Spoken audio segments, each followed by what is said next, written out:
What's up, guys? How's everybody doing? Meet the new puppy, guys. Meet the new puppy. This is Haru, otherwise known as Hadouken. Hadouken. Hi. Guys, this is Haru. Apparently, she is camera shy. Who knew? Who knew puppies could be camera shy? Come on. Say hello to everybody. Say hello to everybody.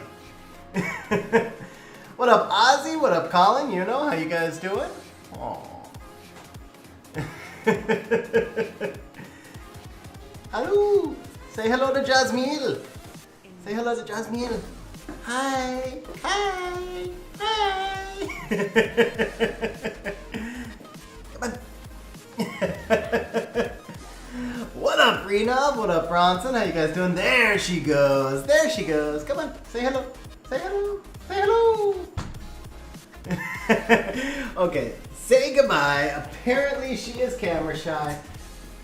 Ah, good girl. Good girl. Alright. I would say she's probably just nervous. She's only been in the house for a day. So we just rescued her yesterday.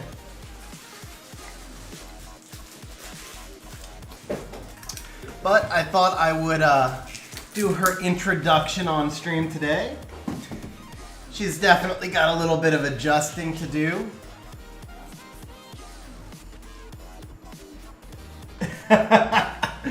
Renov, no stealing, bro. No stealing, man. And she literally did like mess up my first stream. I was trying to put her in my lap and she like hit something on the keyboard. I didn't see what it was, but her paw hit the keyboard and then it like broke the connection with the first stream. And then when I tried to fix, or what it was, I think it connected, like it created a false stream. It doesn't matter. Anyway, yeah, that's why, for those of you who were like queued up in the first stream, that was what happened. She hit something she hit my keyboard with her paw and then it messed up something in OBS. What up, Gerald? How you doing, bro?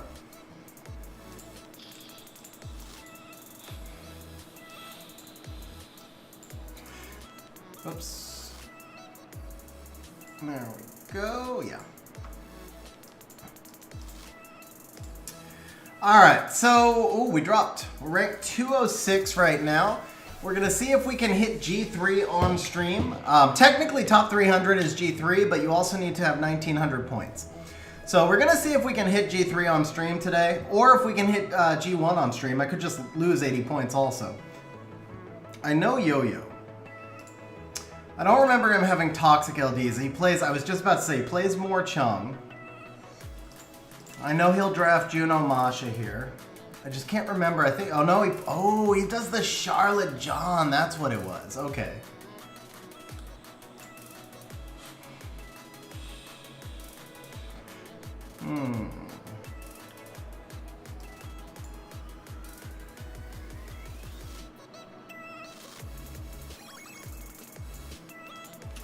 Did I Bellio this? He runs a Swift more, if I remember correctly. Let's try this.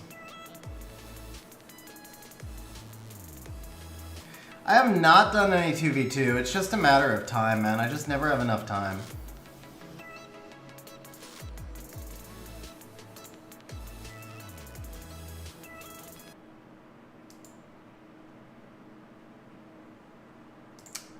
This is Swift. I'm almost positive this is Swift. Let's get rid of this.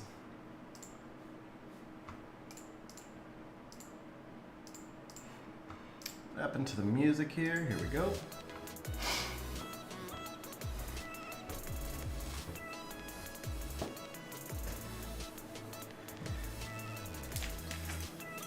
It's not that I don't enjoy 2v2, it's just a question of time.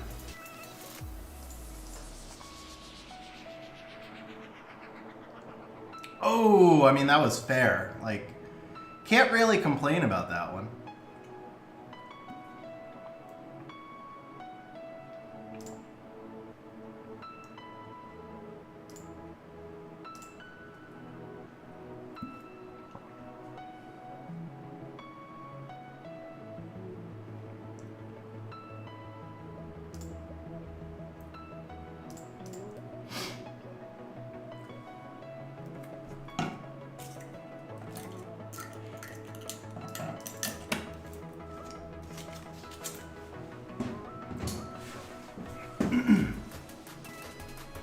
Because I don't ever use Wunsa Axe. I think I've drafted him once this season.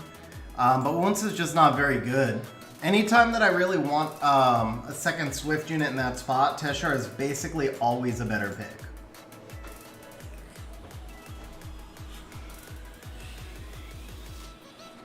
First pick Oliver here. Oh, he sticks with it. Okay. That's fine though. I can draft better this time. He actually outdrafted me last time. To be honest, he outdrafted me last time.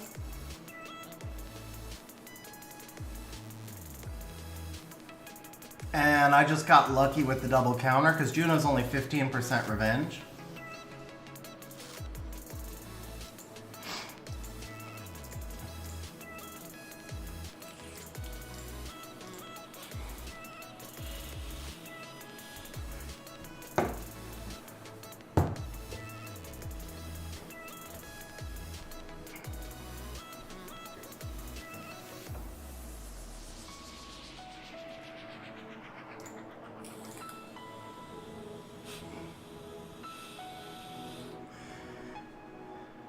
I actually think the reset here might be the more. Let's see. Charlotte on Swift. No, the reset's the Charlotte. Yeah, the reset's the Charlotte.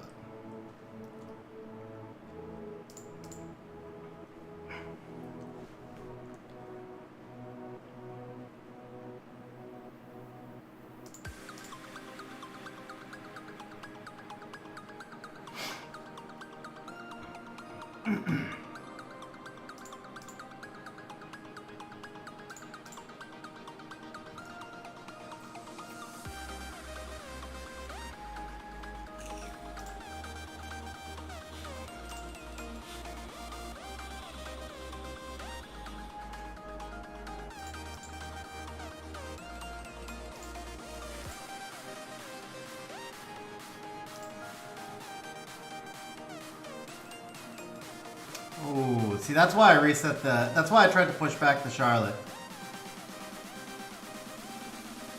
So John's got one more turn. Oh, that's a violent John. So John's up now.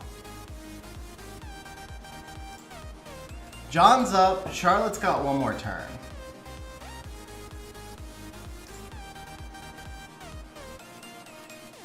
Okay, we should get rid of the Charlotte here. And then as long as we hit this, we win. Yeah, we're good now.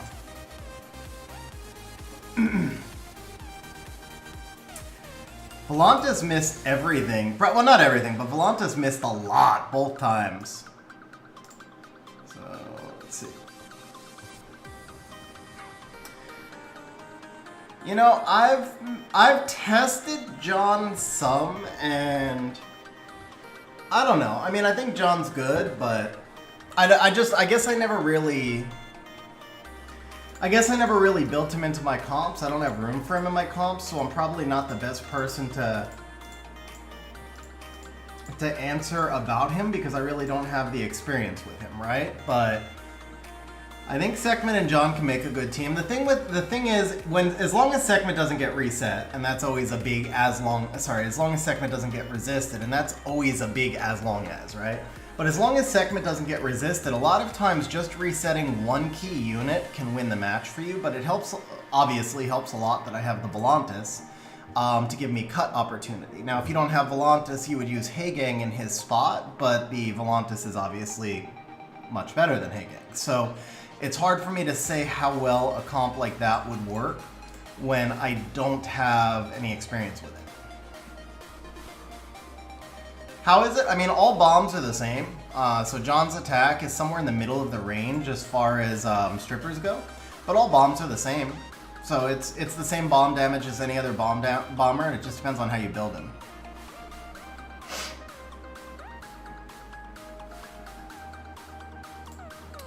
Do I care about the Daphnis here? I'm pretty sure this is a Nemesis Daphnis. So I don't think I care about the Daphnis. Yeah, I don't think I care about the Daphnis. He can actually kill the Oliver, I don't care. If he manages to kill the Riley, then I'm in trouble. If he kills the Riley, I'm in trouble. As long as he doesn't kill the Riley, I don't care. So let's just do this at the start. Perfect. No chat on screen, that's weird. Let's try that. Let's do this. Let's take away his attack bar. That should be a dead Daphnis. Yep. What up, Sky? How you doing?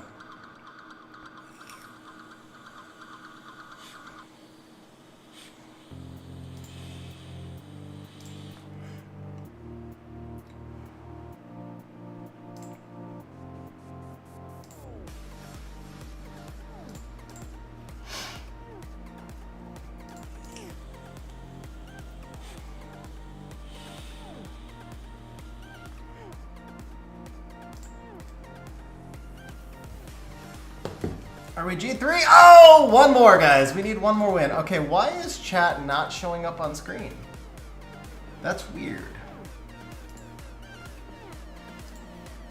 Okay, is it a stream configuration thing?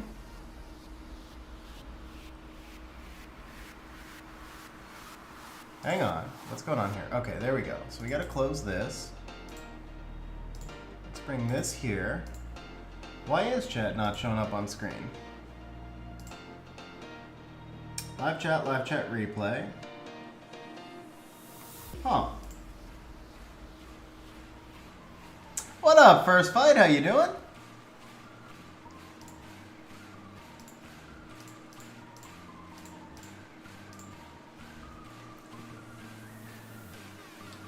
Oh, Sky in Vegas. Very nice, Sky. Hope you're having fun. All right.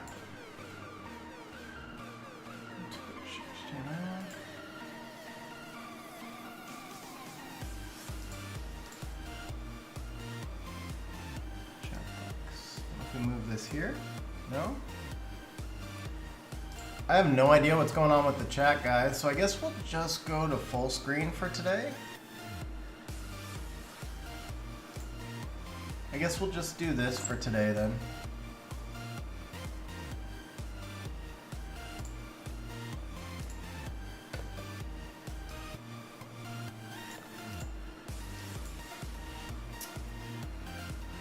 Wow, the camera looks weird, doesn't it?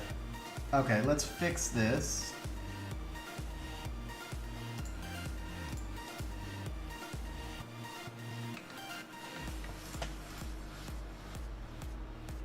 Bear with me just a moment, guys, because I have no idea what's going on with the chat, and it's kind of hard to fix it on stream, so we're just going to use a different thing here. There we go.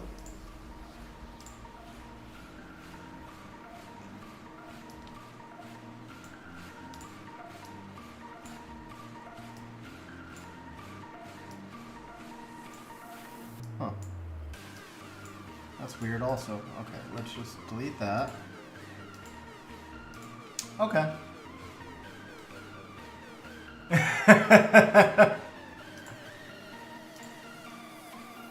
Let's see, is it the same? No, it should be the same now, right? Yeah.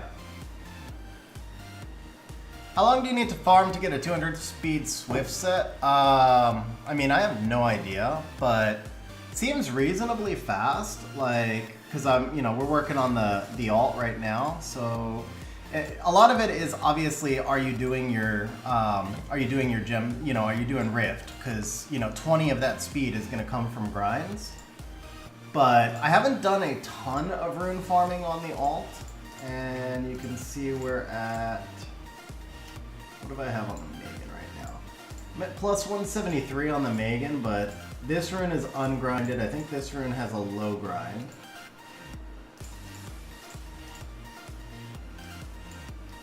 So that's plus 4, that's plus, I can do this now, right? That's plus 4 plus 3. So we can get one more speed there, one more speed there is 2.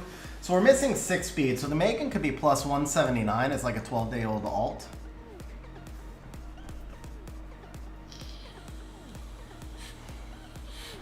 Bro, Sidetex, congrats on making tourney, man. That's huge, bro. That's huge.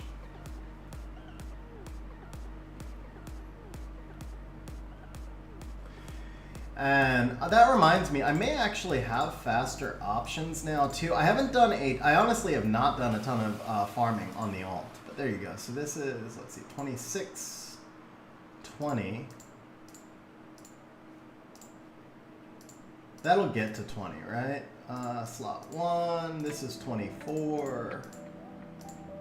That's the fastest there. This one's 24 over 21. So I could do that right now, but I think that takes the Fran off Will. And we're not going to do this. We're not going to break this up, but ooh, there we go. That can go to 25, or 20, yeah, I can go to 25.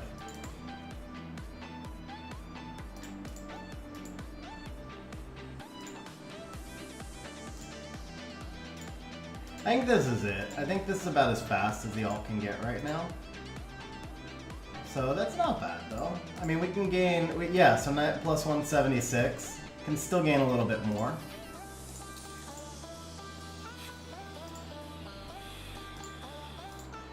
Yeah, I don't know if that really helps, but this is a pretty new account.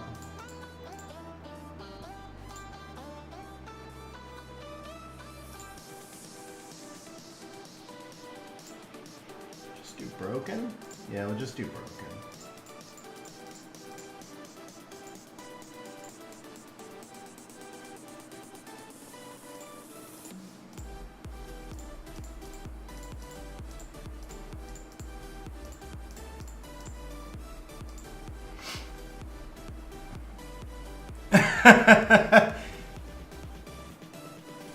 Yeah, Trendy, we'll be ready. We're going to do one more wing. If we win it, we made G3. If we don't win it, then we'll switch to summons anyway, and then we'll work on RTA later. So the alt has actually done more artifact farming than rune farming so far as well. I'm a few days away from Trikaru. I know two of the Trikaru have enough defense. I'm not positive this one does. Let's see. Do I even have, I gotta make sure I have defense artifacts. Yeah, we do. So damage dealt on water, damage taken from fire, attack up effect, additional damage. Let's use the attack up effect one, and then this one here.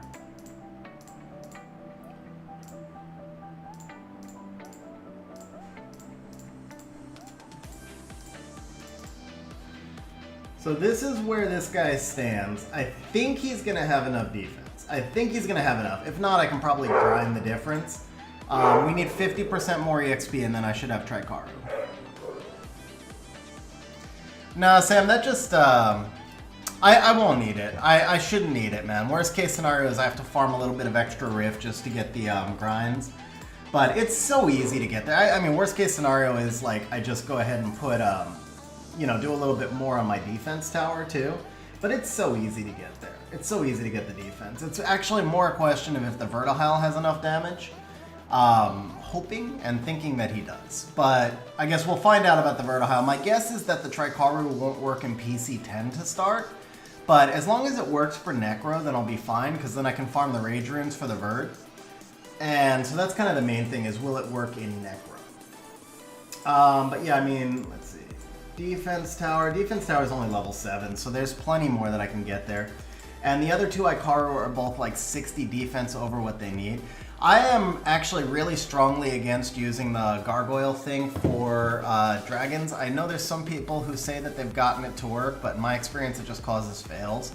And even if it doesn't cause fails, it slows you down a ton. So I'll make it work just with the 4 monsters. I mean, like I said, worst case scenario, it just needs to farm a little bit of Rift. But I'm you know, I've seen people talk about like throwing extra monster in, but when I've looked at it and tested it, it was always not worthwhile.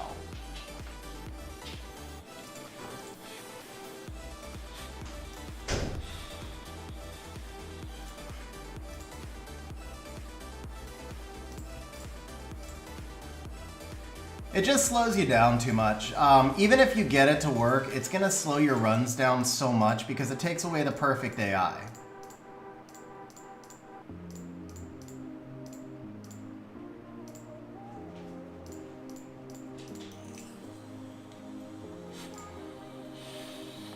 That's the point. So in order for him to die on the first wave, he has to take a turn. I guess you could actually use like water. You could actually use water, what do you call it? Water Robo, because it would suicide.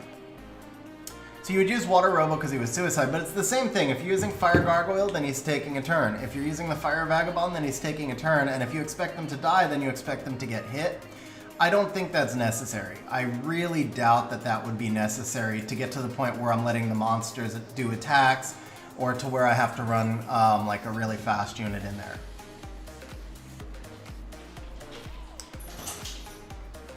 I'm almost positive that other Ikaru has enough defense, so it's mostly a question of the damage on the Vertihile.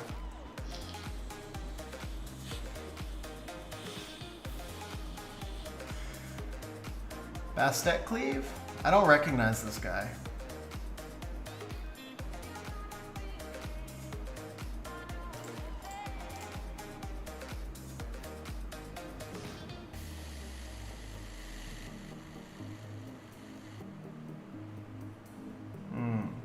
This is tricky because I can't use the Volantis against the Ongyuki.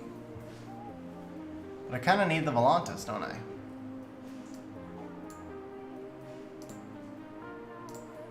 Let's do this. I'm going to plan to ban Ongi. Alt account was just for something to do. Just for a change of pace.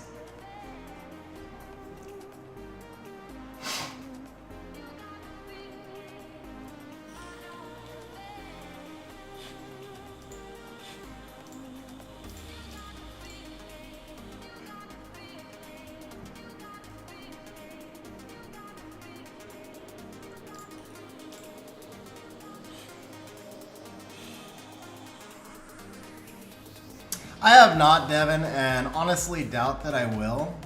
It's hard for me to play multiple games. It's hard for me to find the time to play multiple games. That's a fast Wunsa. That's a real fast Wunsa.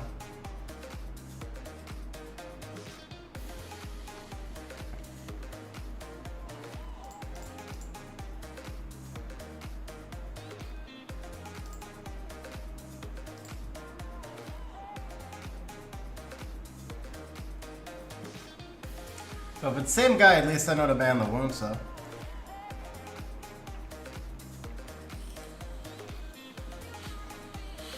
Never mind, he gets the all. No, this is a different guy. Yeah, it's a different guy. Okay.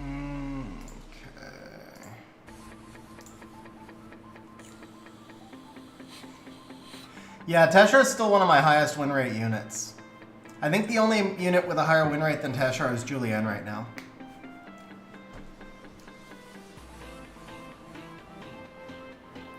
See, this is tough with that Shizuka.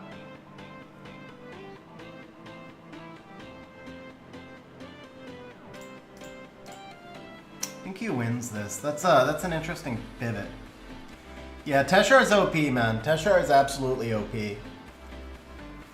Actually, I didn't get to see the whole thing. I only saw the first few minutes of it, but Jubagel just put out a video of like monsters needing a buff, and he's like, I can't believe people don't think Teshar needs a buff. Bro, Teshar is legit. Teshar is super legit.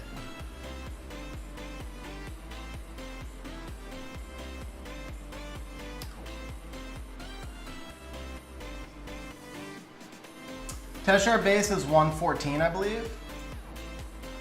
Yeah, 114.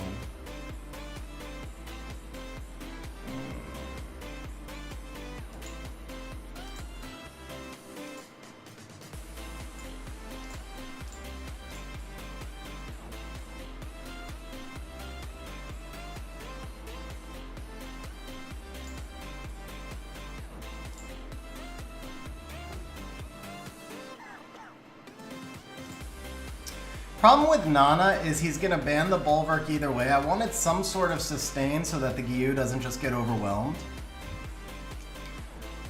Especially because once he bans the Bulwark, he's just going to control the Nana with Oliver. He's going to control a lot of stuff with Oliver. I wanted to be able to ban the Tian Lang so that I could get the Gyu through. I figured I have two units that counter the Oliver here. I have the Gyu and the Masha. For PvP, Tony. Teshar is absolutely insane in PvP.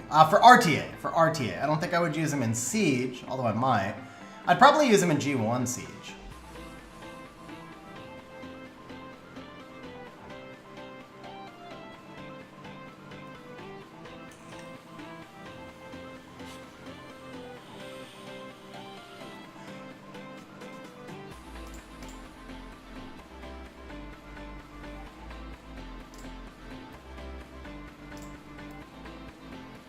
Yeah, now you land.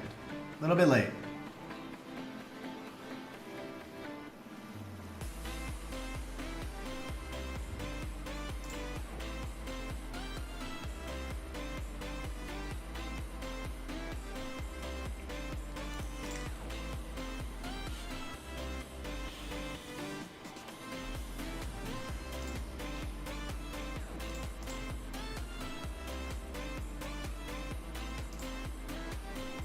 Should be good now.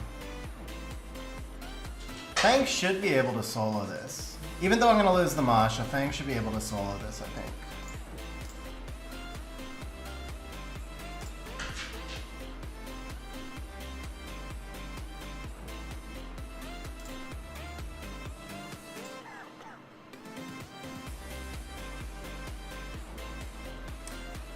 Volantis has done absolutely nothing.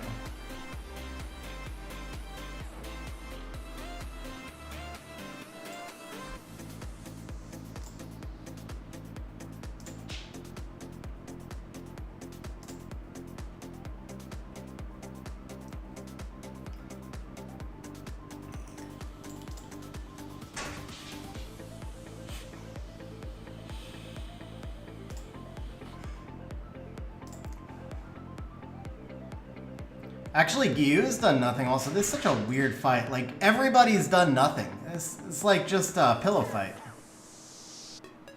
Ooh, that... Fang has been doing work, though. Fang did work. I guess that no matter what I do, I'm gonna... Yeah, there we go. Glancing's good. Oh, thank you for wasting that. That's GG.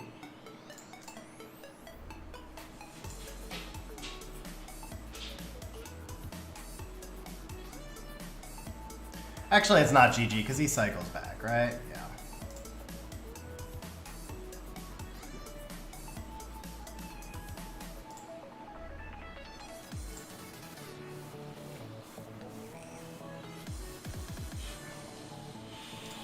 All right, guys, G3. We made it to G3.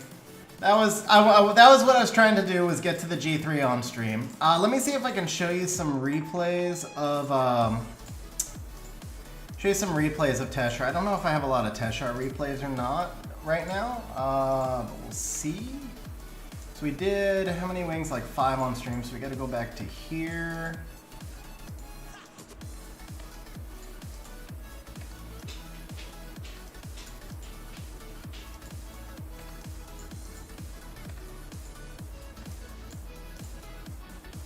Okay, did I win this one? I lost this one actually because of the Douglas, right? Or I lost this one because I don't remember this one. But it's not, if I lost it, it's probably not a good example. So, basic thing about the Teshar. What rank is G3 right now? So G3 right now is rank 178. Well, yeah, so to get at 1900, so I'm rank 178. I'm rank 178 basically. So G3 is 178. Alright, so as far as the Teshar goes, just to show you guys what he does, then we're going to start some summons. Teshar has gotten 2 buffs over the last few patches, so he kind of slipped through the cracks because they keep doing mild buffs. But the skill 2, when they buffed the Perna, Teshar got the same buff because it's the same skill. So the skill 2 is a strip. Also does HP, it does damage that scales on the enemy's HP. So the skill 3 though, this was the key buff. The skill 3 is, which now is a passive, so he's actually gotten 3 buffs because they added the passive a while back, then they added the strip. Then what they added to the skill 3 was a stun. So the thing with Teshar is, if you get into a speed contest in RTA, the odds are that one or more of your opponent's units are going to be on a broken set because they're playing their fastest Swift. And so if you outspeed with the Teshar, you can strip one unit, and then you can stun the unit or units that are off of will. Even if all the units are on will, you still have a chance to strip stun one unit. So it's kind of like, I don't want to say a better Sekhmet because it's a different kit, but you can use it like where Sekhmet will get stripped into reset. So a lot of times we use Sekhmet, like if there's one key opponent unit where if you reset it, then you get the advantage. Teshar is, you know, that one key unit where he's going to strip it, but the difference is Sekhmet can only do it to one unit. Teshar can do it to the unit you target plus all units that are off of will. Hang on one second, guys. We've got a puppy at the door, and she's like actually scratching the door. I can see this gonna be an issue.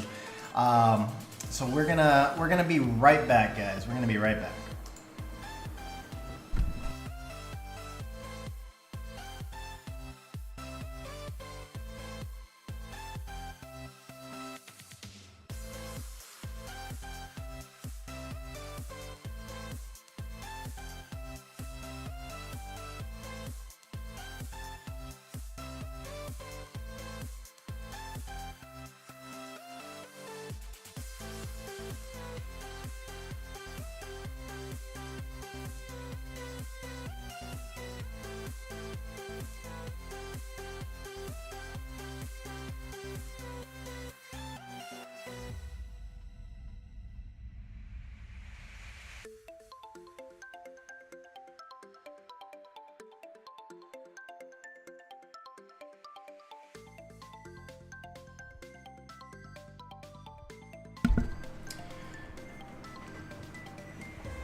Yeah, so of the monsters that are commonly run Swift, Ethna has been my least successful by far. Ethna just doesn't do enough comparatively. Sekhmet has been a little bit more successful, and Teshar has been the most successful by far. Bro, Exodus! Huge grats on the Oliver, man. That's awesome, bro. But this is the build that I have on Teshar. So He'd be nice with a little more accuracy, but the reality is that the only time I'm drafting Teshar, so most of the time, for me to draft Teshar, the opponent has to choreograph the opponent has to choreograph on turn 1 that we're going to speed contest, not pivot. Because in my core comp, a lot of times my picks 2 and 3 are going to be Volantis and Nikki. And if I have both Volantis and Nikki, then I'm not going to be able to run 2 speed leads plus Teshar and Sekhmet. And the thing is, my two main Swift units are the Teshar Sekhmet. So I need to have, if I'm going to contest speed that way, I need to have 2 speed leads, Teshar Sekhmet +1. The +1 is usually Volantis, but it could be a Bellio or something else like that. So I have to know on turn 1 that I'm going to be doing a speed contest, and then when I do, I can build the comp so that Teshar is a viable pick. I don't know, you put it in all caps. I don't think I would go so far as to say all caps, because I've had people pivot out where like I pivot. Before I got my turn orders and my kind of draft composition set, I tried Teshar in some different positions, and every now and then I will draft Sekhmet Teshar in the 3-4 and leave myself the ability to choose a 5. And I will tell you where where Teshar worked really interestingly without like being a full speed contest is with Chandra. So my Teshar is a little bit tankier. That is not by design, to be honest. That's just the runes that he landed on. I did give him HP artifacts, I guess, to be fair. I did give him HP artifacts, but this one's HP because of its skill 3 accuracy and crit damage. And then this one is damage on wind. It's just what he landed on. It's really not fully maybe it was by design. Okay, maybe it was by design and I forgot. To be honest, I don't remember because I built him a while back. So there's a possibility that I did want him to have more HP. But either way, he's got enough HP that I've seen him survive with 1 HP a lot of times. And then when I ran him with the Chandra and the Chandra put up protection, it was pretty insane. Because if they can't kill the Teshar, he just dominates. I would say I think there's no situation where I think a Swift Ethna is better than a Swift Teshar.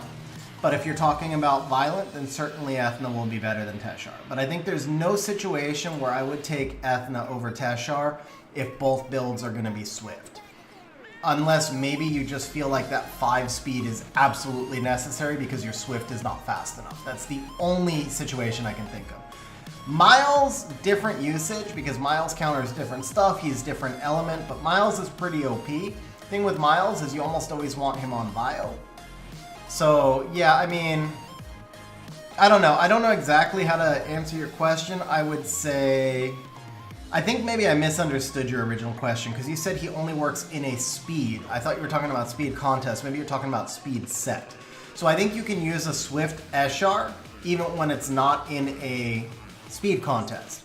But I do think that Teshar generally should be in a Swift set because his base HP and base defense are crap. So if he's in a longer fight without a Chandra, he's gonna die.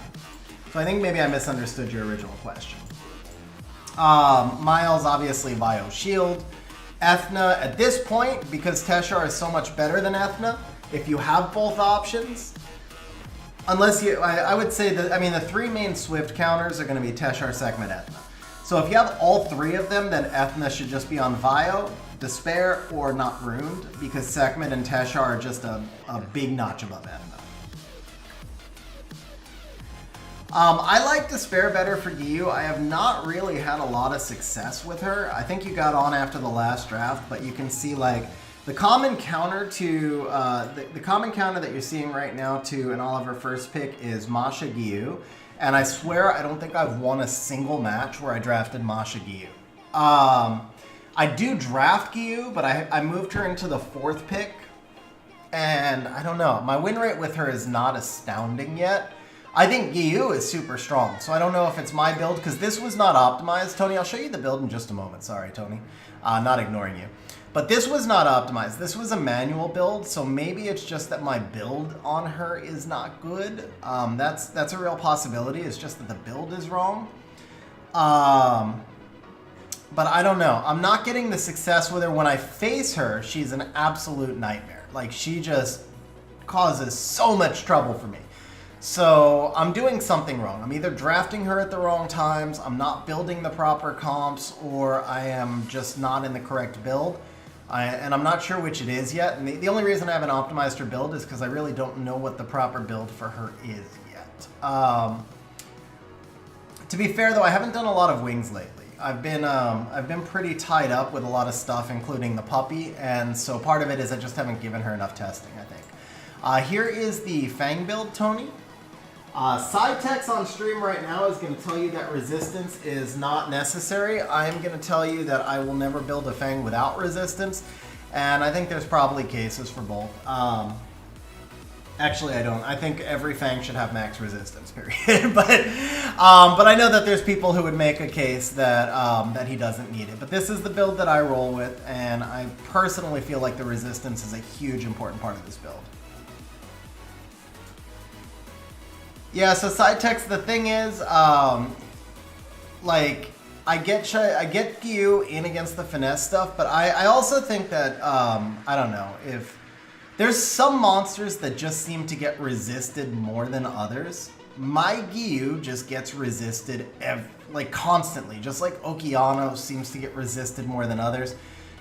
I never resist Gyu. I don't know, you saw mine has max accuracy, but you also saw when I just used her, she got resisted. Like, it's just one of those things. It feels like there's always a key resistance, and then that turns the entire fight.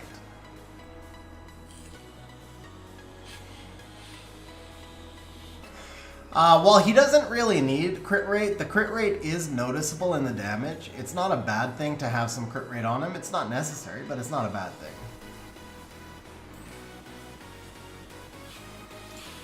What up, Kelly? How you doing? Anyway, guys, that's my thoughts. I think Gyu is at least S tier, probably SS tier. I think the thing right now is I need to learn how to use her. There are some monsters that come intuitively. There are some monsters that don't. And when I say I need to use her, it's like I need to learn how to make better drafts around her. So one thing is, when you have LD5s, you tend to default to those LD5s. Sometimes we force them a little bit too much.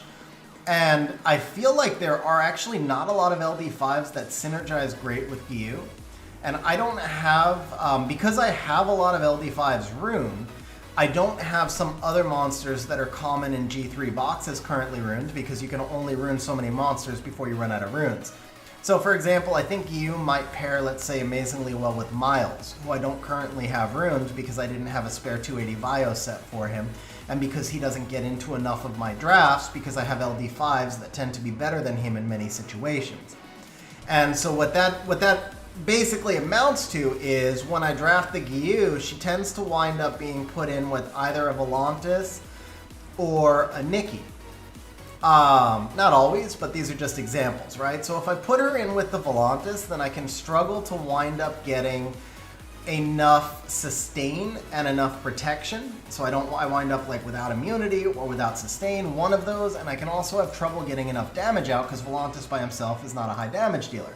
If I have the Nikki in there, then I have sustain, but I wind up without a lot of AoE strip, I wind up without CC, and I still wind up without the direct without the direct high damage unit.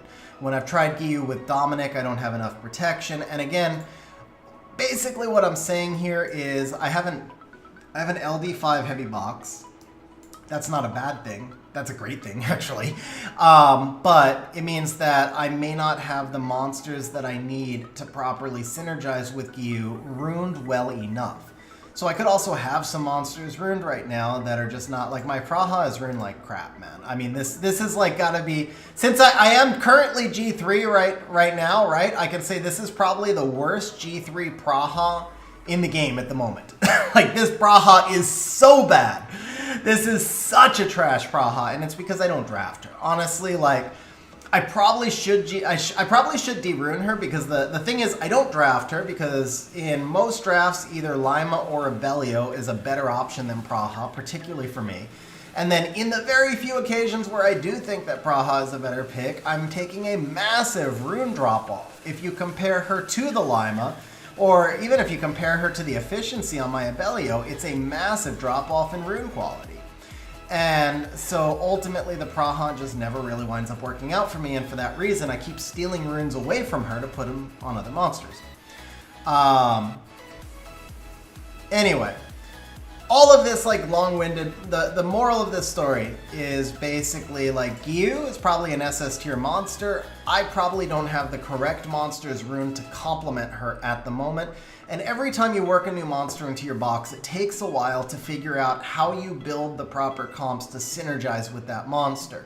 Nikki is maybe the only monster I can remember that just started winning for me on day one. When I pulled Lima, my first 100 matches, my win rate with her was like 38%.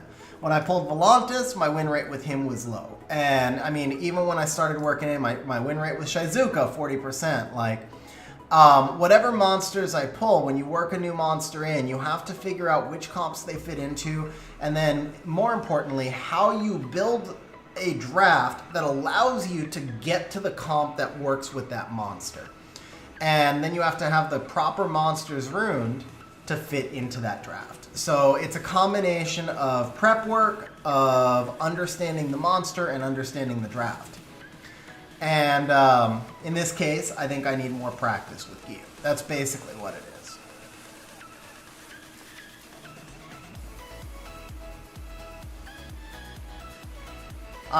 So EXO, you see enough Rileys. You do see enough Rileys. But if I see a Riley, I'm gonna bring Bulwark. Top 5 non-LD RTA units. Top 5. Well, Oliver is 1 through 5. Yeah, but I mean, okay, so Oliver's obviously the top non-LD unit. Bulwark might be number 2 in my opinion. I don't know if everybody would agree with that. I think most people would have him in the top 10, but I feel like Bulwark is just pretty absolutely insane. My win rate with Bulwark is insane, and Bulwark's win rate in RTA is insane. Although I have not had... Oh, actually Juno. Hold up. No, Juno's number 2. Oliver's number 1, Juno's number 2. I would probably then put Bulwark at number 3. And then it gets really tough, man. You've got Moore, you've got Chung, you've got Molong, you've got Riley, you've got Praha, you've got Chandra, who's got an insane win rate, you've got Shizuka, you've got Vertihile.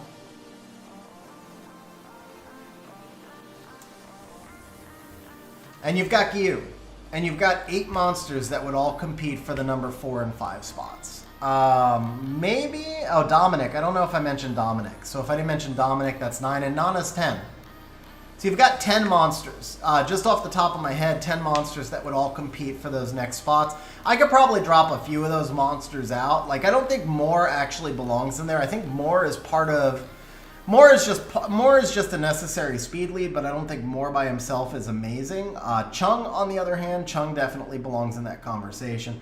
So there's a few monsters, like I just rattled off names. There's a few monsters you could drop out. I think Nana doesn't feel amazing to me, but she just, like Oliver, she just alters the draft by her existence and her presence. It's not even that, like, there's monsters that do more in a given draft than Nana, but Nana does more in all drafts than those given monsters. Like, Praha dominates in certain drafts, but she gets wrecked in others. Whereas Nana dominates, Nana almost never dominates, but Nana synergizes and enhances more drafts. Tomo is another one that kind of belongs in that conversation. I'd agree with that side text. Tomo's really good. I mean, but see, so much of it depends too on, like, you know, what are you facing? If you face Nana every draft, then Mephisto is the best monster in your box. If you run CC, then Moore is maybe the most necessary monster in your box. So it really depends on the person. But as far as monsters that just take over the game and can fit into just about every draft, it's really 3. It's Oliver, and it's Juno. And then I would argue that Bulwark belongs there. He probably doesn't fit into every draft, though. So he's definitely a... He's maybe not... I mean, he's not there. Oliver and Juno, though. Oliver and Juno, these 2 monsters are just in their own tier by everything else. And then there's a whole bunch of monsters that can argue to be between 3 and 15. I do run Bulwark on Vio. Yeah, I think Vio is actually really important for Bulwark. I can't tell you how many fights I've had where I've had Bulwark either go with 4 stacks, get a strip, and then get his full 5-stack hit, or where I've had him do a 5-stack hit and then proc into his own kill. So I think Vio is really important for Bulwark.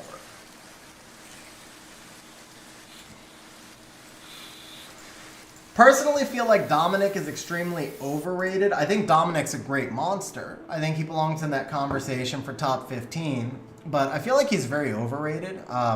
There's so many times where I would rather have, for example, Fang or Xing Zhe even over the Dominic. Dominic still belongs in the conversation for the top 15, and Xing Zhe does not belong in the conversation for the top 15. But there are still times where Xing Zhe is going to be a much better fit as a wind unit than Dominic will. Bro, that's awesome, Sam. I'm looking forward to it, man. Yeah, anyway. Should you 6 your water Beast Monk? You know? I don't know, man, because you run the Khitan de Shang comp. I don't know exactly how well he fits in there, but I can say he's amazing for Siege defense. I haven't used him much on Siege offense, but I think he will have some uses in Siege offense if I give him some thought. And he's been pretty good in RTA, but I don't know if he'll synergize real well with the Khitan de Shang. Maybe. I mean, he's got skill 1 strip, which sets up the monkeys. Skill 1 stuns, he protects, but the thing is, I just don't know for sure.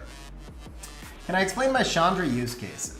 I would say my Chandra use cases right now are mostly just testing, and I don't know that I have a clearly defined one. The use case is for my account. I don't know that I have a clearly defined use case for him other than if I just need a water stripper. And there are times where I might feel like I need water strip and speed lead, and I think his protection would be useful, or I think his attack bar boost would be useful. I also don't think I have him in the right build. So I tested him on Despair Will in a slower build. I'm not sure this is the best build for him, but I already have my 3 fastest Swift sets used up elsewhere, and honestly this set... Oh, Wunsa is unroomed. There you go. Should probably just take Wunsa out then. I don't use Wunsa. But yeah, so for my account, I don't know that I've found a consistent Chandra use case yet. I think he can be pretty good with Josephine, which is not a common draft, but it happens. I think he could be pretty good with Vertihile when I get Vertihile in there. But generally speaking, I don't think I don't know that he fits a ton of my drafts super well. The ones that I remember that had a lasting impression were where I wound up with him plus Teshar or him plus Oliver. There were a few of those that were kind of memorable. Not Oliver, sorry, Douglas. Him plus Teshar and him plus Douglas. I think him and Douglas, him and Teshar, I've had some interesting fights with that, but there were drafts that just kind of unfolded while I was testing, and I don't know if they're drafts that I would want to repeat. However, when I was on Perk's account, I think that, because, you know, you're familiar with, one of the strategies of RTA is protect the monster. That's a strategy that usually involves using stuff like Nana and death prevention and all that. Chandra is amazing in a protect the monster strategy. So if you have Jaeger, for example, if you wanted to play a protect the monster with Narsha or with Dominic from your account, maybe even the light one, I think you have a lot of monsters that work really well with the protect the monster strategy. So if you were doing that strategy, then Chandra would fit really well. So when you're talking about use cases, I would say Chandra plus Narsha would be an amazing core for you because you get that protect the monster where they can't even go straight into the Narsha, and then you've got double strippers with a speed lead right off your first two on the draft.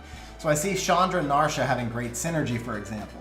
I do think Chandra Dominic is a viable strategy, but I don't think it's as good as the stuff that I play. So for myself, it's a step down, but if you don't have Volantis, then Chandra Dominic is a pretty viable strategy, you know, or I should say if you don't have specific LDs, because, you know, since Dies asked the question, I was using Narsha as the example. If you have Narsha, Chandra Narsha is amazing, right? If you have Ragdoll, Chandra Ragdoll doesn't really do much. So it just kind of depends on the monster that you're trying to protect.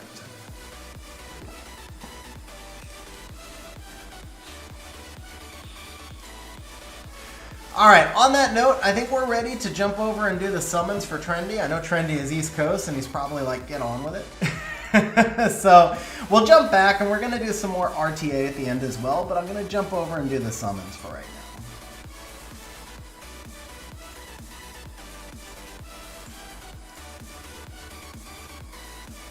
I know, I'm just playing, bro. I'm just playing, but I am logging in now.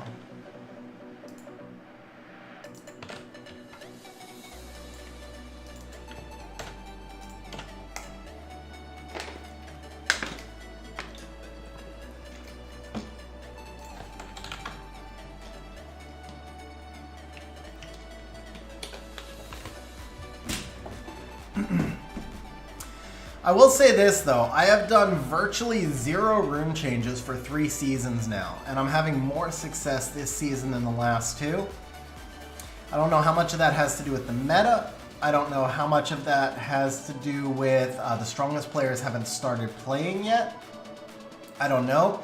But I do believe that some of it has to do with some of the changes I've made with draft sequencing, and also just generally, I think, getting better at drafting around the turn 1 team, because really I just started doing any kind of turn 1 2 seasons ago when I built all these monsters.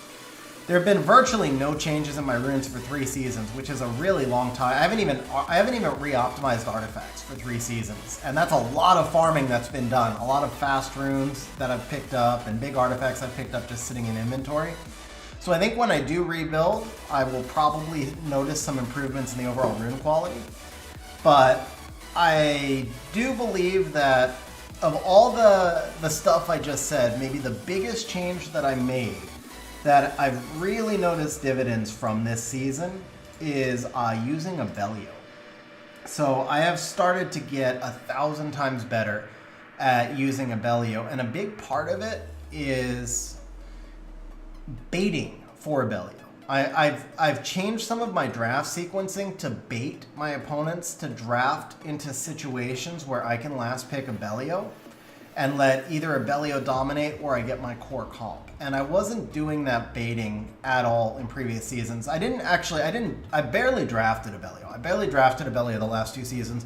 When I did not do well with him. And a lot of that, I think, was because he was just like always forced. He wasn't really drafted at the right times.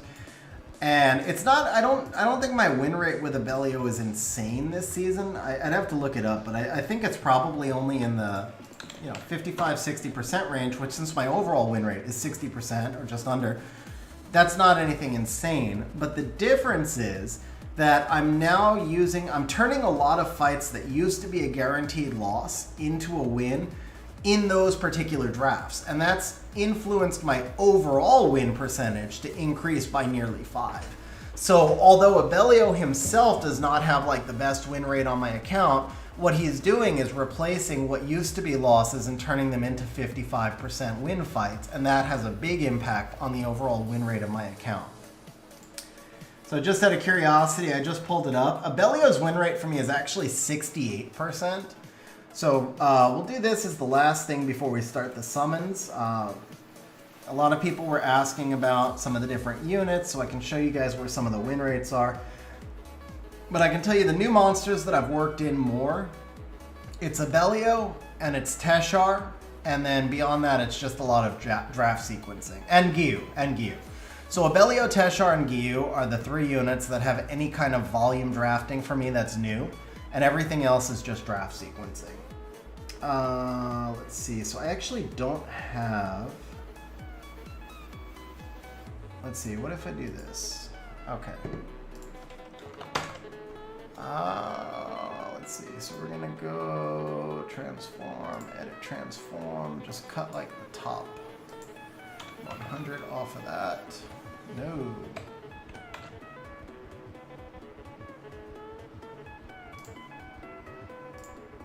Alright, that's fine. So we go edit transform, cut off like 100. There we go.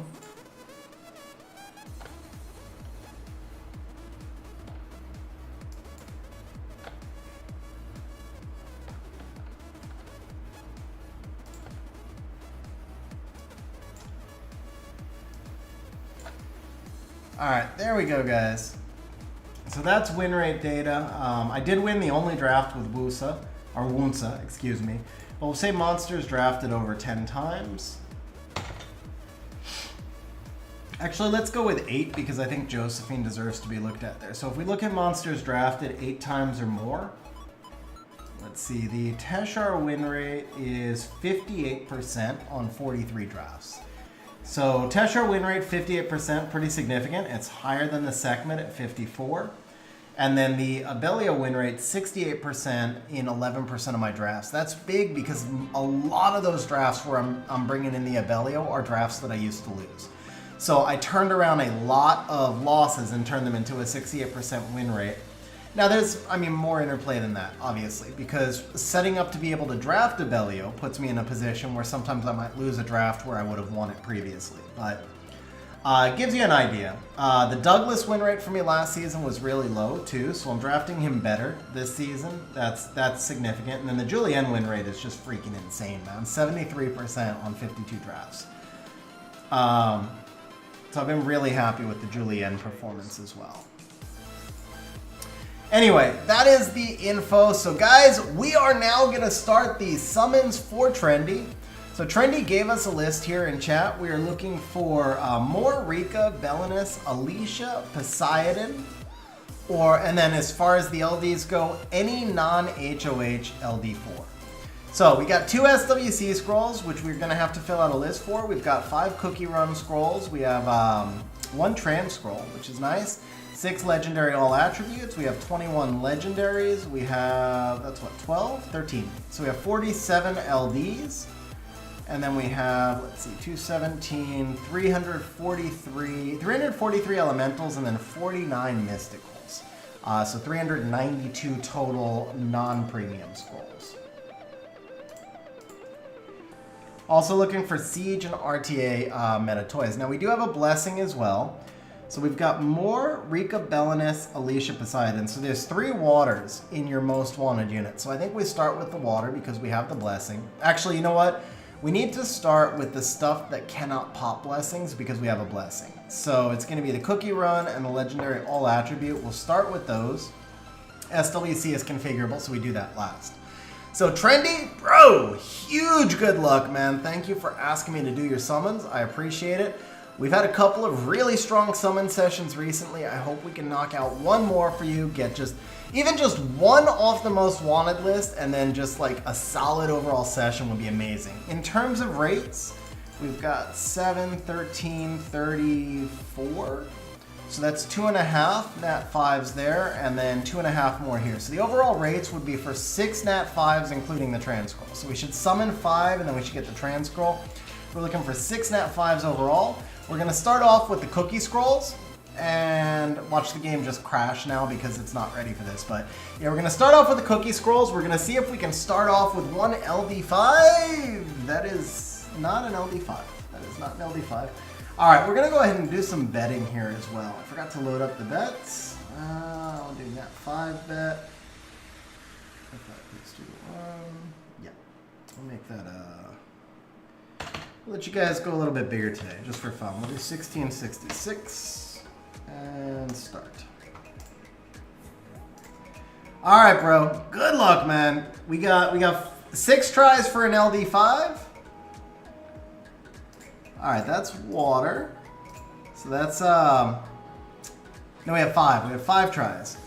At least they're different though. No dupes. No dupes so far. I had to say it. It's all good though. You don't care about dupes when you get this LD5 right here. Dark Pure Vanilla Cookie one time. Oh, there we go. There we go. Dark Madeline Cookie. I was really close. I knew it was dark and I knew it was a cookie. I had the wrong cookie, but hey, all right, we're starting off with we got an LD4 on our like 4th scroll. That's not bad. And now we're gonna get the LD5 on the 5th scroll, right? LD4? Oh, dude, are you kidding me? 3 of the Wind Espresso Cookie. 3 Wind Espresso Cookies. But we did get 1 Dark Cookie, so that's, I mean, out of 5, that still kind of beats the rates. And then right here, we got our first Nat 5 of the day. That is Chiwu, so that was not on the most wanted list. The question is Chiwu new? Is Chiwu new, or is this our second blessing, or are we doing something else with it? Chiwu is a dupe. Chiwu is a dupe. Are we buying the Devilmon, bro? Are we buying the Devilmon?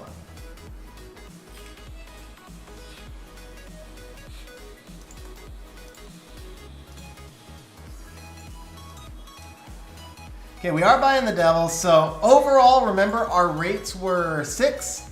So we've got 1 LD4. We've got what? Our first Nat 5 really on the first scroll where we could get one. That one was nothing. Second Nat 5. Light, dark, water. Alright, come on, baby. One more out of the legendary. Oh! That is nothing. I got excited because I haven't seen that summoned yet. That is the new water one. So I think that's, I don't even know if the T-Bunnies or, I don't know which ones are which, but that's a new monster. It's a new monster, so it's got to be new. It adds to the Pokédex. This does not add to the Pokédex for sure. If you don't have a Searcher yet, there's no way you don't have a Searcher yet. So that one did not add to the Pokédex. All right, last try from the legendary all attributes. It's a Windrobo. All right, Windrobo's solid. Windrobo's solid. Okay, so that's it for the premiums. Now we can move out. We just wanted to make sure if we got something new that we knew in the blessing choices. We're gonna start off on the water scrolls because we have more water on the wish list than anything else. Then if we do pop a blessing, you gotta let me know, are we feeding the Chiwu? Or are we keeping the Chiwu? Or are we feeding, well, I mean, we're feeding it. You don't need a dupe Chiwu, but are we feeding it for a blessing or are we feeding it for something else?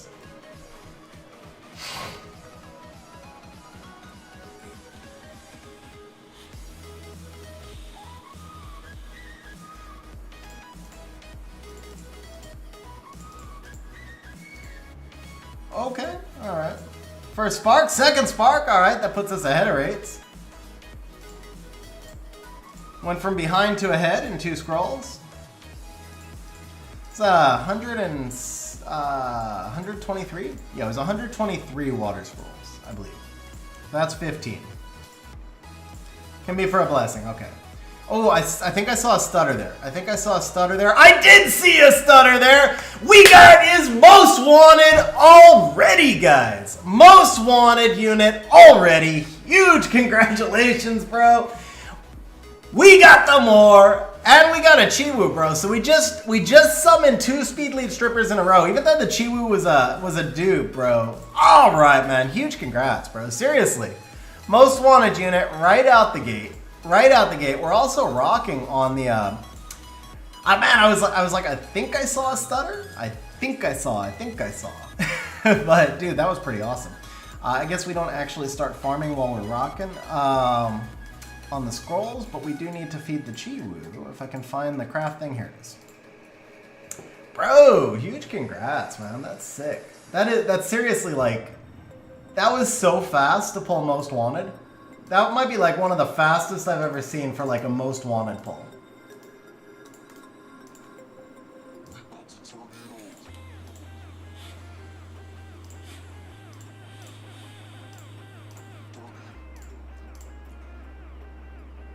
Artifacts, you got it. But let me just do a little bit more summons first. I want to make sure that like if we're in a good right now, we're doing really good with the summons, so I don't want to change up the RNG just yet. If it's like that time gate thing, so I'll start artifacts, but let me do a little bit more on the summons first.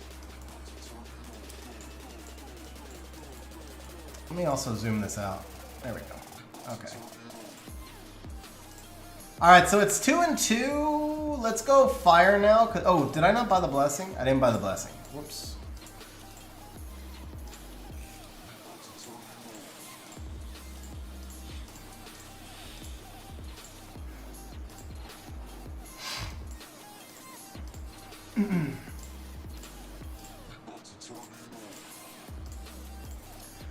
Alright, we're going to go fire now. We already got the most wanted out of water. So now we're going to get the most wanted out of fire. How do you zoom out on an emulator? Hold down the control button and then scroll the mouse wheel. It's finicky though. It's not always going to work. If you try and scroll it out too far, it'll also start rotating the island and you can't rotate the island back. So it does take a little bit of getting used to. And if it gets frustrating, it's not just you. So to reset it, then you just have to log out and log back in. But in the interim, you can just hold down the control button. Okay, so we're out of the time gate. We can start farming now. We can start farming now. I just wanted to make sure there was no time gate in play.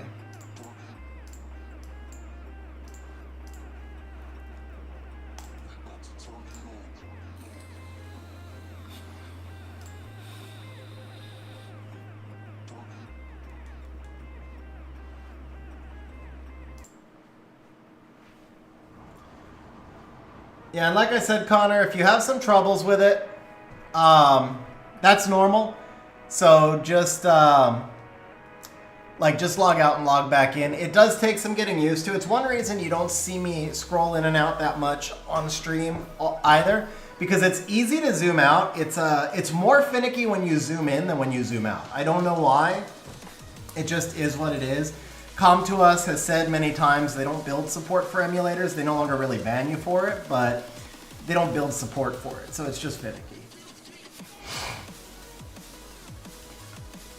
One time.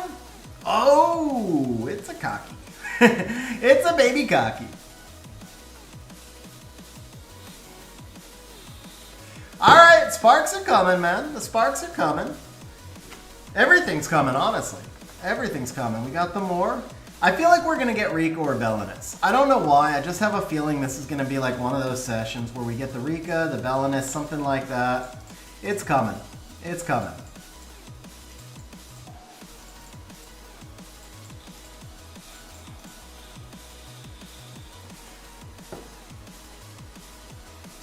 All right. Another T-Bunny. What a weird name, T-Bunny. Like, what is actually a T-Buddy? It sounds like T-Buddy. So I feel like it's like for your like young daughter.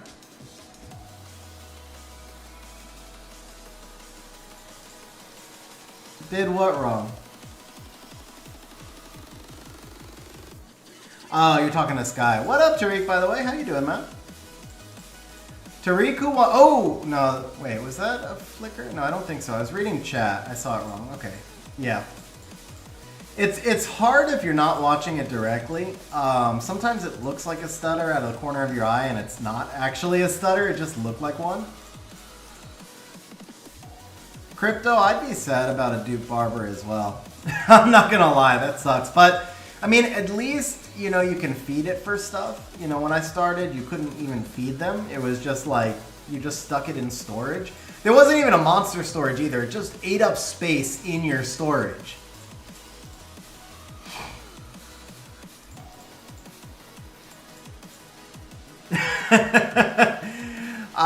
Tariq, I mean, it might happen in 40 scrolls. In 40 scrolls, I'm going back to water.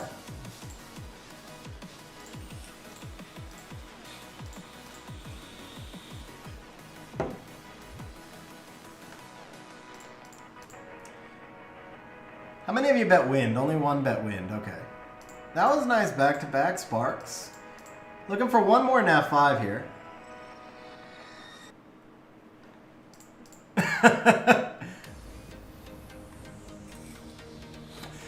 Oh, baby! Look at that! We're filling up the family. Was he on your list? I don't remember if he was on your list, but he's a big win, man. He's a big win, no matter what. That's a solo R5 unit and an RTA unit. And I know a lot of people will use him in Siege as well.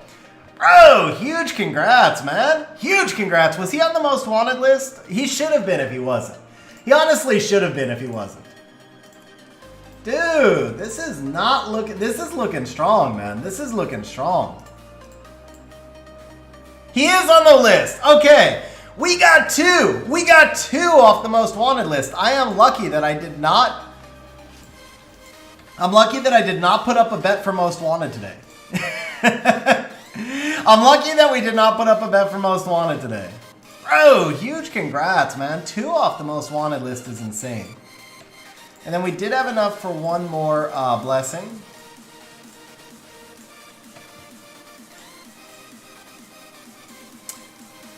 Let's see here. So we still have at least two on the fire list. I guess we'll stick with fire.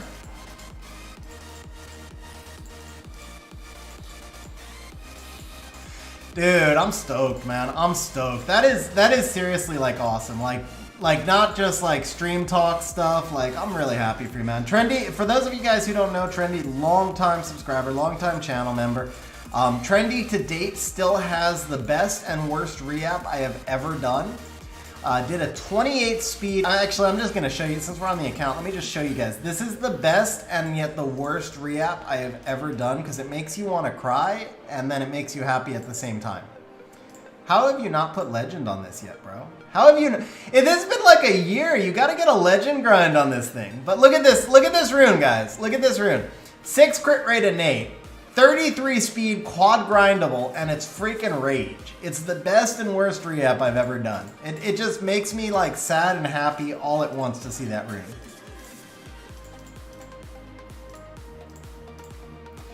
Went through that spark a little fast. Sorry, guys.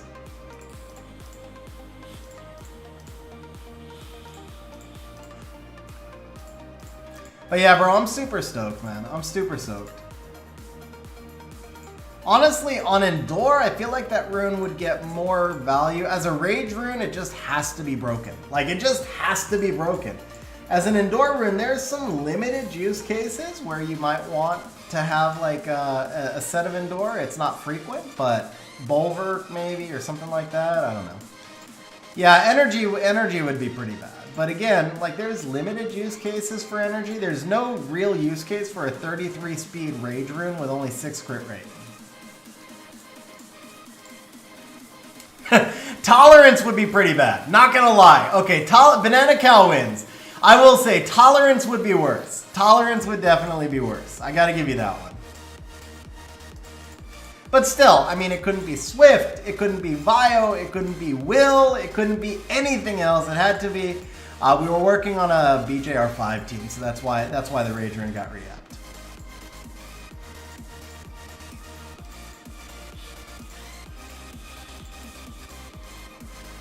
We still farming? Might be time to restart. Nope, we're still farming.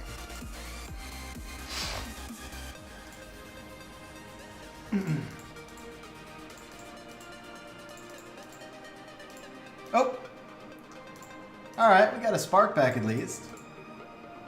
Let's try a summon 10. Let's do a summon 10. Change it up a little bit here.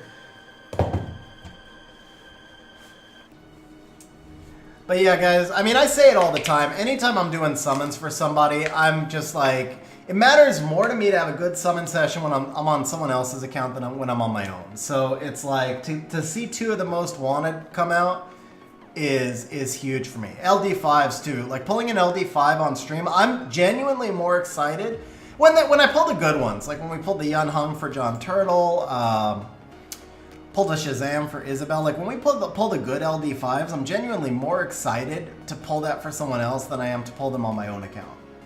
Except maybe when I pulled Lima. I'm not gonna lie. I was more excited to give myself Lima than I have been for any, maybe Volantis.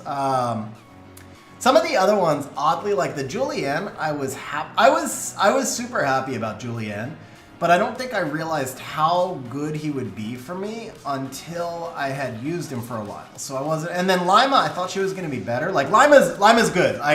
Not talking crap. Lima's awesome. I draft her a lot. I love Lima. She's amazing for Siege. But I did think she was going to be a little bit stronger than she was because I pulled her within a week after her nerf. And I hadn't realized how impactful the nerf would be. Like the nerf hit Ciara the hardest by far. Ciara is just kind of trash right now. But after Ciara, it really hit Lima very hard. Like Gianna didn't notice the nerf that much, and Juno and Praha got buffs. But the nerf really did hit Lima pretty hard. So she's still a great unit. Again, like, not trying to say anything like that. Still a great unit. But when I pulled her, I thought I pulled the best unit in the game. And she's no longer the best unit in the game. She's like a top 25 LD5 now, probably. Somewhere around there. Top 20, top 25 LD5. Something like that. But I thought I had pulled the best unit in the game. So I, like, freaked out for that one. Volantis was weird. That one was a little mixed feeling because I knew Volantis was a top 10 LD5 and he still is a top 10 LD5, but he didn't fit my play style at all. I thought Lima was going to fit my play style. She really forced me to change. She was like the tipping point where I just had to give in and change my play style. But Volantis, for like the first 2 seasons I had him, I was resisting changing my play style and I was just using him to like counter Moors and I wasn't really taking advantage of him. So it's been weird. Like you get like different reactions when you pull them, and then once you use them, you also have different reactions. Ongyuki, I was probably more excited for Ongyuki than any monster except for Lima. And Ongyuki has not been good for me. He has a great win rate, but his great win rate comes because he's usually used in like a set cleave. And the way I use him, I just haven't been able to use him effectively. And for me to try and use him differently would mean drifting away from other monsters that I do better with.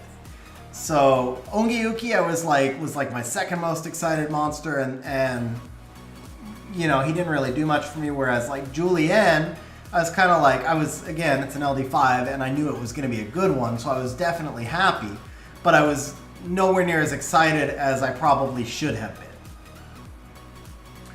But anyway, yeah, going to the stuff on stream. Crypto, you asked if Shazam is good. I mean, Shazam's not good in RTA. He's okay in RTA.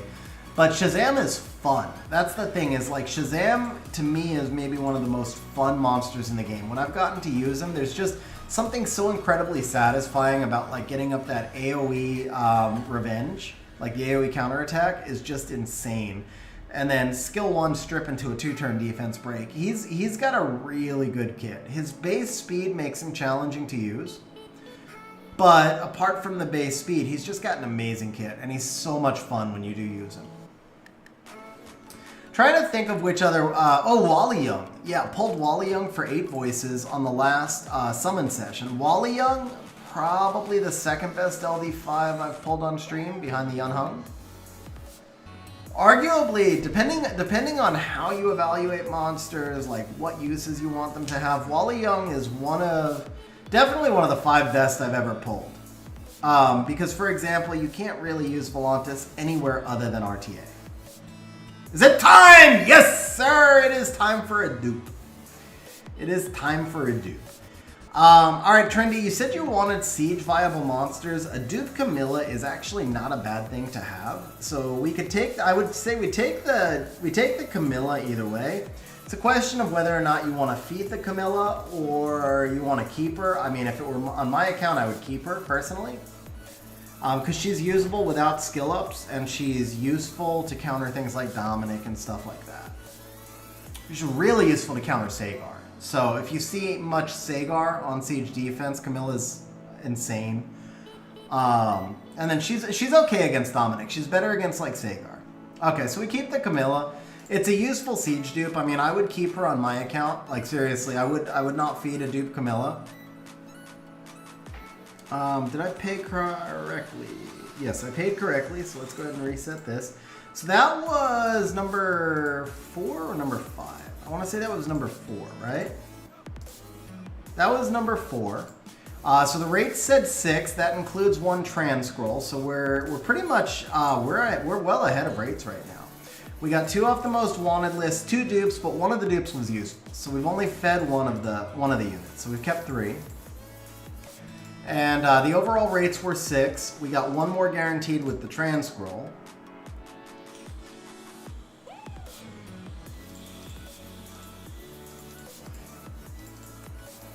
So that's it for those. Let's do mysticals before we go to wind, because you had nothing on the most wanted list out of wind. So if we do happen to get 1 more, we can feed for a blessing. Wait, so that's backwards. Actually, if we happen to get 1 more, we should get it not on the most wanted list. And then we can use the mysticals so we still have a chance to get the water or the fire units that you're looking for.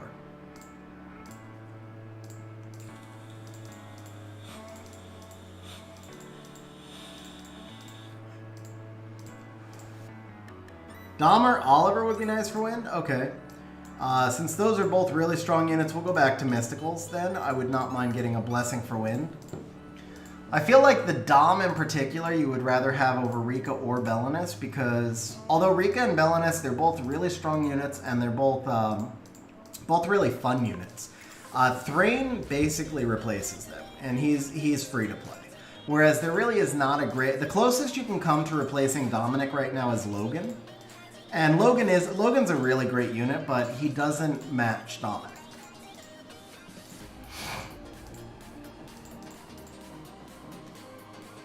This one is not a Nat 5, I think. Yeah.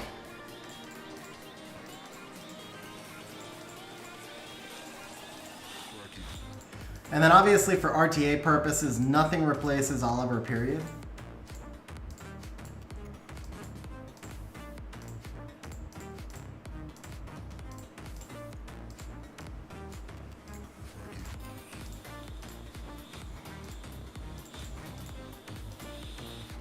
Perk with the super chat, dropping the Shazam. Perk, did you hear me talking about Shazam, or did you must have heard me talking about Shazam. Perk also dropping the 4-leaf clover and the spark. We don't get much emoji action, man. So Perk, thank you very much for the super chat, bro. Really glad to see you back on stream lately, man. Hoping everything's well. We got to catch up soon. I've been stretched so thin, but we really do got to catch up soon, and we got to catch up in person, man. You got to come down here. What up, Kyle? How you doing, man?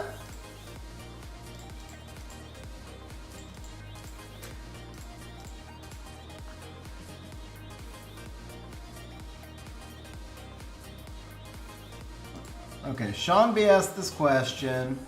What UFC 2 is doing to get an LD of choice event? Okay. An LD of choice event.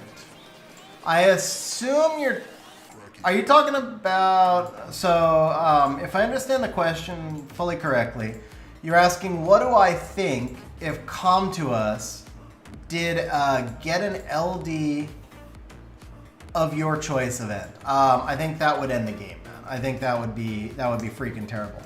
If it was a 4-star, then everybody would take Martina and it would destroy Siege. If it was a 5-star, everybody would take Gianna and it would destroy RTA and Siege.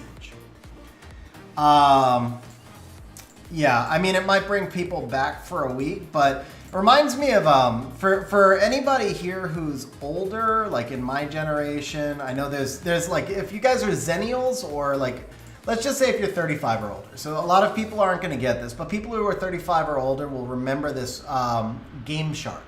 So in the original Nintendo, there was a thing called Game Shark, and you would plug it into your Nintendo, and then I think this also worked for Sega Genesis after, and maybe for the N64, but you would plug it into your console, and it would basically let you cheat on any game. You could make yourself like infinitely powerful, bring yourself to the end of the game. And so I had a Game Shark when I was a kid, and literally every time I plugged it in, I would use it for like 10 minutes and then I would never play that game again, because once the game did not have a challenge, there was no reason for me to play it. It would just be boring. Like, it was cool to do all the endgame stuff for 10 minutes and then it was just, I was done with it. Because like, if you have no reason to farm and you can kill everything, then what's the challenge in playing it?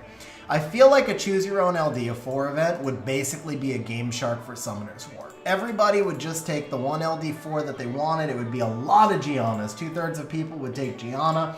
Everybody else would basically just take Tian Lang or Nephthys. Every RTA match would suck. Every RTA match would be toxic. If it was an LD4, like I said, it would just be all Martinez, and Siege would just suck, and Siege would become toxic. So, while I do definitely support a pity system for LDs, and I've actually said in the past, I think people who have been screwed over by LDs should probably be able to buy like an ancient LD scroll. I think that the randomness of the LD that you get is still important, even though it's devastating when you get a crappy LD. And I do feel like people should have access to more LDs, and I do feel like there shouldn't be any crappy LDs. I feel like every LD that's crappy needs to be buffed, so the LDs should always be better than Elementals. But I would never be in favor of a Choose Your Own LD event, because I think it would be the end of Summoner's War. Like, Summoner's War would be done. In 3 months, it would lose 2/3 of its player base in 3 months. It wouldn't be done. The servers wouldn't shut down, but we would lose 2/3 of the player base in 3 months.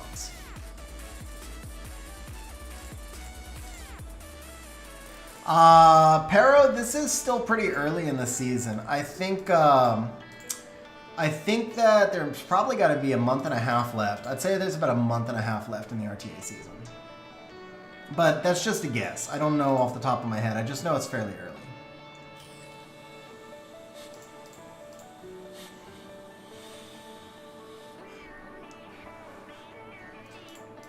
Yeah, so there you go. Perk has 4 Martinez. I have 6 Kinkies. So Perk has 4 Martinez and no Iris. I have 6 Kinkies, 5 Mirenes, and no Martina.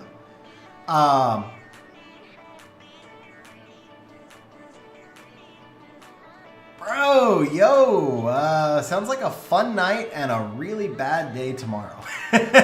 Sounds like you're having a fun day today and a really bad day tomorrow. Yeah, Hurries. I mean, like I said, I do support a pity system because I think it's kind of BS when somebody can go 800 or 1,000 LD scrolls without an LD5, and then you have players that are like level 35 with 3 LD5s. We've all seen that, right? There's like level 35 accounts. Somewhere in this game, there are level 35 accounts that have Gianna Ragdoll Nephthys. I guarantee you. There is a level 35 account somewhere in this game with Gianna Ragdoll Nephthys, and then there are a lot of people that have gone 8 years without an LD5 or without even a Molly or an Iris.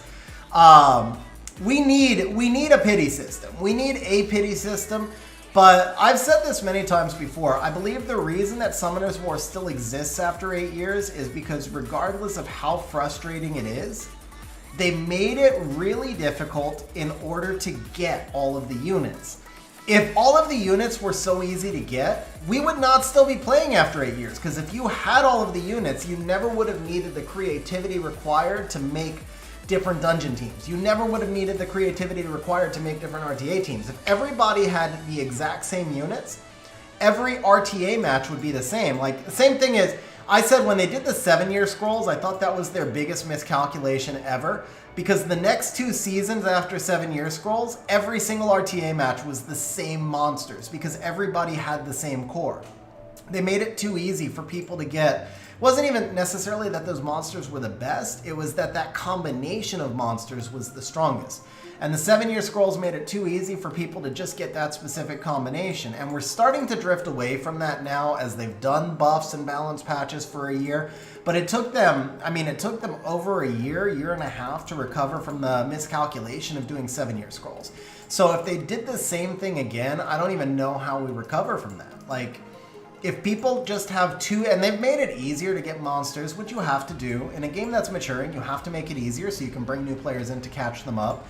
But they're walking a fine line between making it too easy so that new players can catch up, but at the same time making it so easy that mature players get bored because there's no challenges left. So as frustrating as it is for Nat 5s to be super rare and LD 5s to be more rare, I think it's also the reason that Summoner's War has survived 8 years when so many other games have failed. And so for that reason, for all the frustrations and headaches that I had over the years, because I said this even before, like before I went on my run of LD5s, I even used to say this. So it's not like I'm changing my tune because I finally have LD5s now, right? Like I've always said this. The reason Summoner's War is successful is because it's so hard to get units and because it forces you to be creative and use strategy to counteract the fact that you don't have every unit. And because every unit has its checks and balances and has its counters. And the danger for Summoner's War is if it ever gets so easy that everybody has everything, then why would you want to play?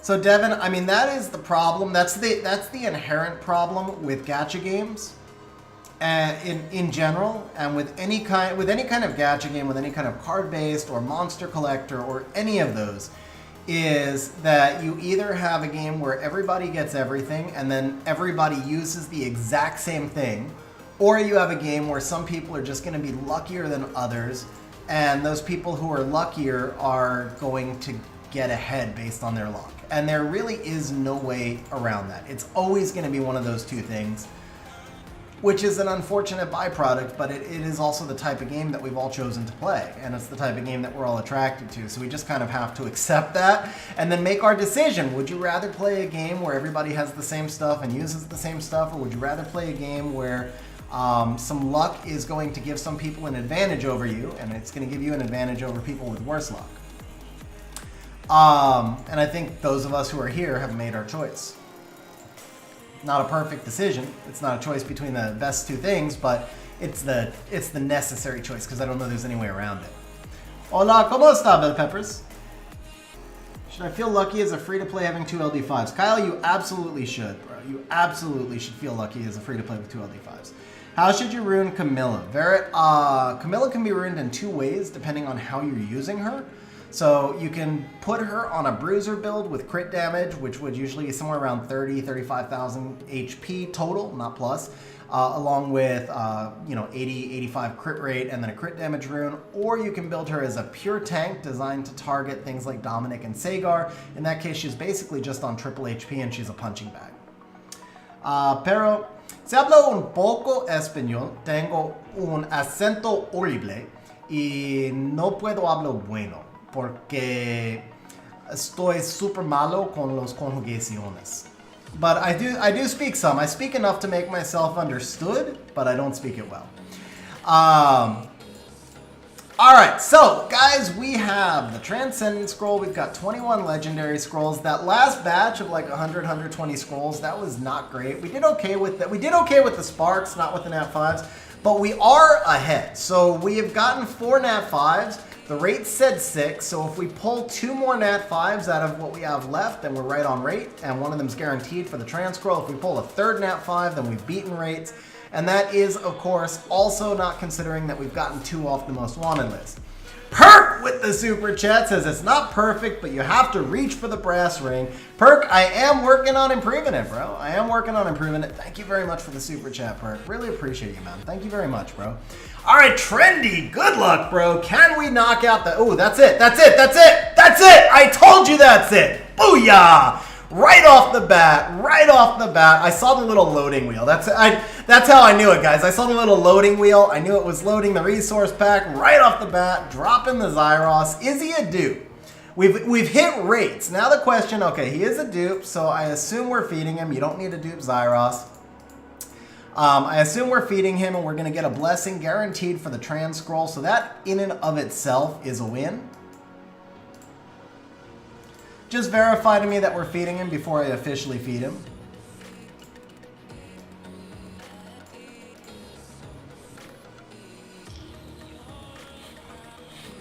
Hey, shout out to Thailand, Bob. I hope I pronounced your name somewhat close to correct. I'm sure it wasn't great, but I hope I got at least somewhat close to correct.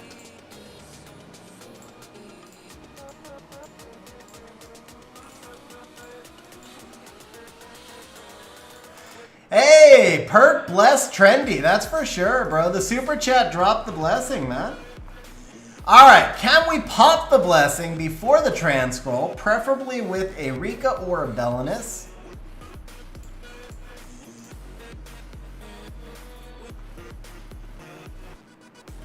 Because they had access to everything, Kelly? Is that what you're saying?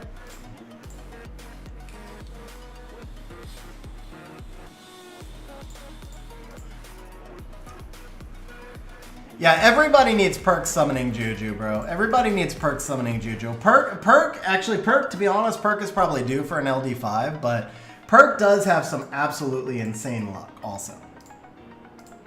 But I feel like perk's probably due for an LD5. I think it's probably perk's turn, just to be fair. Sky just got hers. Sky just got 2. What am I saying? Sky just got 2 LD5s. Bro! Oh, do you take the Eladriel or the Dupe Molong? That one's tough. That one's legit tough. I think you always go for the new monster. As much as I would kill for a Dupe Molong on my own account, I think you always go for the new monster. I think you always go for the new monster. Eladriel is a good monster too. It's not like we're picking between Christina and Molong. As a tank, I think Camilla can be on anything. To be honest, I don't think she... Well, no, I take it back. Yeah, as a tank, Camilla needs to be on Vio because she heals off her passive. So you do definitely put Camilla on Vio either way. And then as far as the offset goes, yeah, Vio Destroy is fine. I think you can also do Vio Shield or Vio Nem.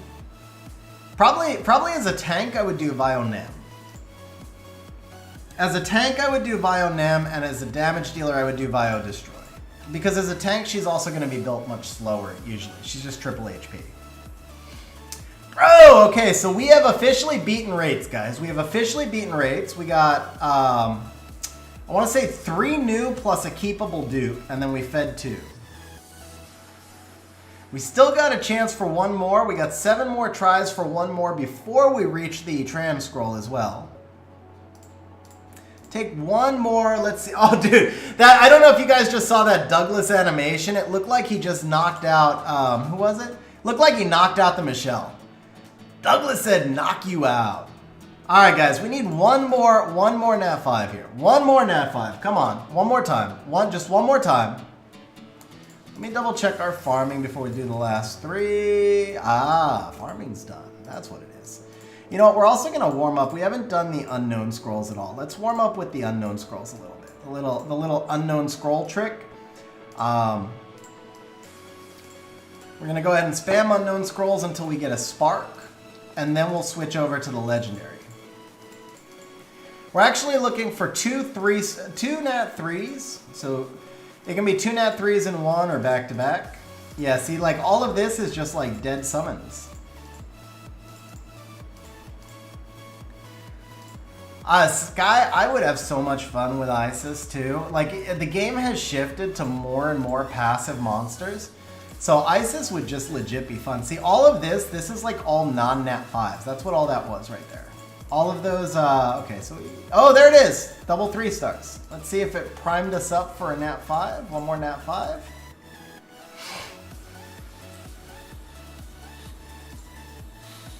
Still have SWC scrolls in play. Yeah, we saved those for last after the trans scroll. All right, last try. Come on, baby. Finish with a bang. Okay. All right. Still, we beat rates. Can't complain. We beat rates. So, we got the trans scroll, then we got 2 SWC scrolls, and of course, we still have the LDs. Trans scroll time, guys. This is the guaranteed Nat 5 right here. Guaranteed Nat 5. 1 time, Rika, right here. Oh, we got the Molong. Okay, you made the right choice on the blessing, bro.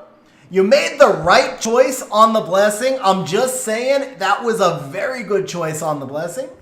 Hey, Sophianne, I appreciate that. I don't know. I will tell you, I've thought, yeah, well, yeah, I don't know. I don't know if there'll be a time that I go back to Twitch or not. There's a lot of reasons behind it, but I really appreciate that, Sophianna. Maybe someday. Maybe someday. Dude, so that's, so we got, as far as siege viable, we got the Camilla and the Molong dupes are both siege viable, and then 3 new units. That's solid. All right, so now let's look at the SWC scrolls. We got to build a list, make a list and check it twice. So I know the Rika, I know the Belinus. I wouldn't do either of those. Claire's interesting, but eh. All right, what about on this side? Wusa for sure. Oh, you need the Amelia. Shizuka, Nana. I want the Aaliyah in there too. What are we missing on the win side? We're missing quite a fair amount here. Okay. So Momo is good, but yeah, Dominic, oh bro. See, here's the thing. Like you said, Rika and Belinus should be on the list. I would personally have Dominic over some of those, right? I'll tell you what, I'm gonna make the list like it's my account, and then you tell me what you want me to change out. Let's do it like that. We'll start off by, I'm going to make the list how I would make it on my account, and then you can just tell me what you want me to change out. But I'll give you my recommendations up front. So it seems like Siege is the focus over RTA, because everything you said has been about Siege. So when it comes to Siege, you're really not going to use Belinus much. Momo probably won't use her as much. I think I'll drop her, but I would take Momo over Belinus for sure. Kashmir, I'm not a fan of. Sonya's really good. Sonya's really good, but I haven't used her much myself yet, and I don't know that I would necessarily put her above the other stuff that's up here. Charlotte, more of a TOA and RTA monster. She can be used in Siege. Charlotte can definitely be used everywhere, but I feel like there's replacements. Like, you don't have to have Charlotte. Pungbek, mostly arena offense. You can use him in Siege, but he's kind of YOLO. Let's see, coming to the fire side, I really do like the Rika. Rakan is Siege defense, but not for offense. Daphnis I would never use in Siege. John, I probably wouldn't use that. John is just a bomber. Like, John is very replaceable. Yogan, the same thing. He's replaceable. I mean, the strip into attack buff is unique, but without the attack bar boost, I don't think he does enough. Belial, not Belial, what's his name again? Is this one Belial? No, Belial's water. Bale. Bale would definitely not make my list. Shren would not make my list. None of the fire stuff, Hollyberry Cookie, none of those are going to make my list. So from the fire side, it's really just Rika. Now on the water side, I like Chung Peng much more than Poseidon for Siege purposes. Poseidon is mostly arena offense unit for me. But Chung Peng is definitely a better Siege unit than Poseidon because he's got a more reliable pushback with the skill resets. I do like the Wusa. The question is, yeah, you know what? If we're talking about Siege, Wusa is better than Shizuka. If we're talking about overall game, Shizuka is better because she's amazing in TOA and she's also amazing in RTA. But if we're just talking about Siege, then the Wusa is better than the Shizuka. Nana you definitely want, and then we have 2 Molongs, 2 Bulwarks, so you want the Amelia. I mean, you can run Molong, Bulwark, Windy, and it's pretty close to the same thing, but Amelia is a little bit better. And then also, if you can do 1 Molong, Bulwark, Windy, 1 Molong, Bulwark, Amelia, you're good to go. You have Fang, so Aaliyah is the other one that I would really like to work into this list. And this is where it gets tough for me, because you have Gani. Gani Rico Wusa is an amazing offense, but you don't have the Wusa either. And Fang Aaliyah, almost anything, is an amazing offense. So I kind of feel like the Rika doesn't give you the immediate benefit. Plus, like I said earlier, I think Thrain does just about as much as Rika does, to be honest. Rika's a little bit better, but she's just a tiny little bit better. Thrain is just about the same unit. So this is what it would look like for me. This is what it would look like for me. So now you can tell me what you'd like. Actually, though, you know what? I would rather have the Rika than the Momo. I take it back. I'd rather have Rika than Momo. This is what it would look like for me. So now you can tell me what you would like me to change out, and also let me know what 4 stars you want. I'm assuming there's no. Ooh, actually, well, that's just Pokedex, right? But let me know what 4 stars you're looking for.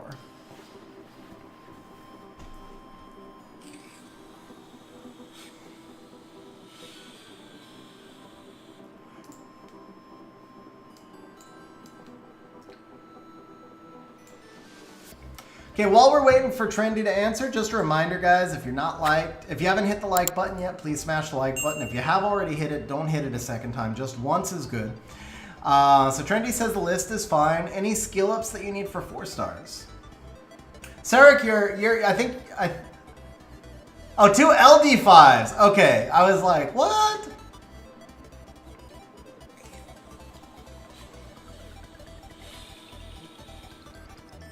Guess we can close betting here as well. Just need to know the 4 stars, Trendy. I guess we can pop an LD Spark real quick while we wait for Trendy.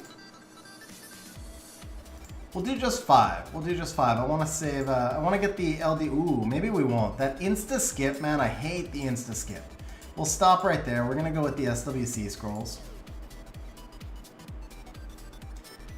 Bro, XO, man, you're on fire, man. Oliver and Halfus. Huge congrats. Most are skilled that you're using, so then let's look at just like useful, we'll throw in the 4 for the Pokédex, and then like, let's just do Trianas, because you can never have enough Trianas. They're fusible though. Actually yeah, they're fusible. Let's do, probably never have enough Windies. Let's do Windy and a skill up for Windy.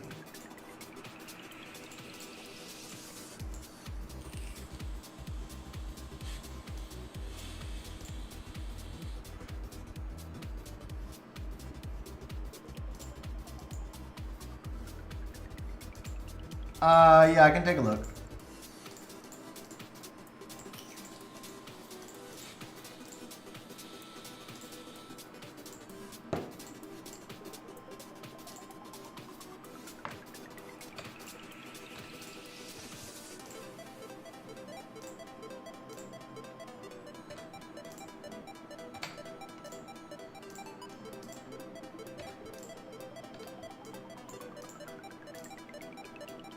Okay, so Orions.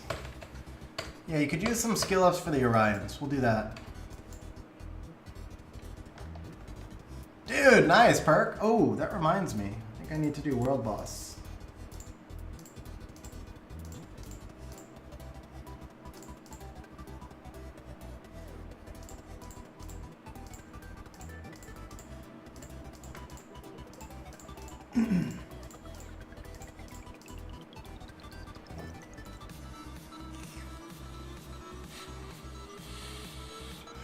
You get 5 for the skill up, but he needed more than 5 because he has 2 on defense. I'm sure he has some I'm sure he has some put away also, but I mean, we need something in there.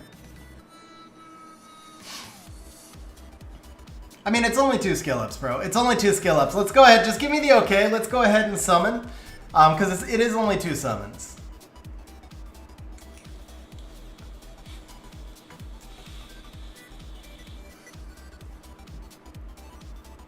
And hopefully it won't matter. Hopefully we're not getting any 4 stars anyway. Hopefully we're getting 1 LD5 and 1 Amelia?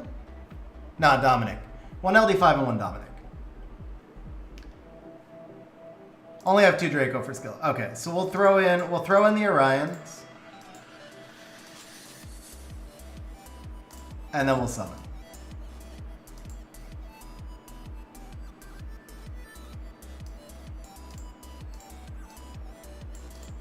Okay. All right, bro. Here we go. Good luck, man. Can we knock out LD5 on the first scroll? What is that? Oh, that's the Choco Knight. Okay. Ah, see, that's the downside of putting in Pokédex stuff. Then we have to come back out and change again. There we go. All right, one more try. You can, Devin. Yeah, you can. You can. I'll show you the rates in a moment. Last of the non-LDs, guys. Last of the non-LDs. One more time. Let's see it. Nah, it's another Choco Knight. At least I know their names now. Those are kind of easy to remember because it's a Final Fantasy knockoff. Chocobos, Choco Knights. Alright, bro. So the SWC scrolls derped, but it was pretty solid overall. Now, we had a total, I summoned 2. We had a total of 46 LD scrolls. That's the rate of 3. It's actually just a tiny bit under. So Grin and Barrett, I'm G3. I actually got to G3 on stream earlier, so I'm ranked 170 something. 179 at G3 right now. Ranked 1900. Or 1900 points, rank 179. SWC scrolls, they're up here at the top, so you can see default 5-star, it's a 0.4% chance to get an LD5. So 250 to 1. 250 to 1, but it is possible. Alright, bro. Huge good luck on the LDs. We're looking for 3 sparks to hit rates. We beat rates by 1 on the Nat 5, so if we could beat rates by 1 on the LD4s, we'd be rocking it. I will say I might prime these with some, yeah, let's prime these with some unknown scrolls a little bit again. Let's go for the double sparks on the unknown scrolls. I can reopen it, Sky. I had it closed right now, but I can reopen it.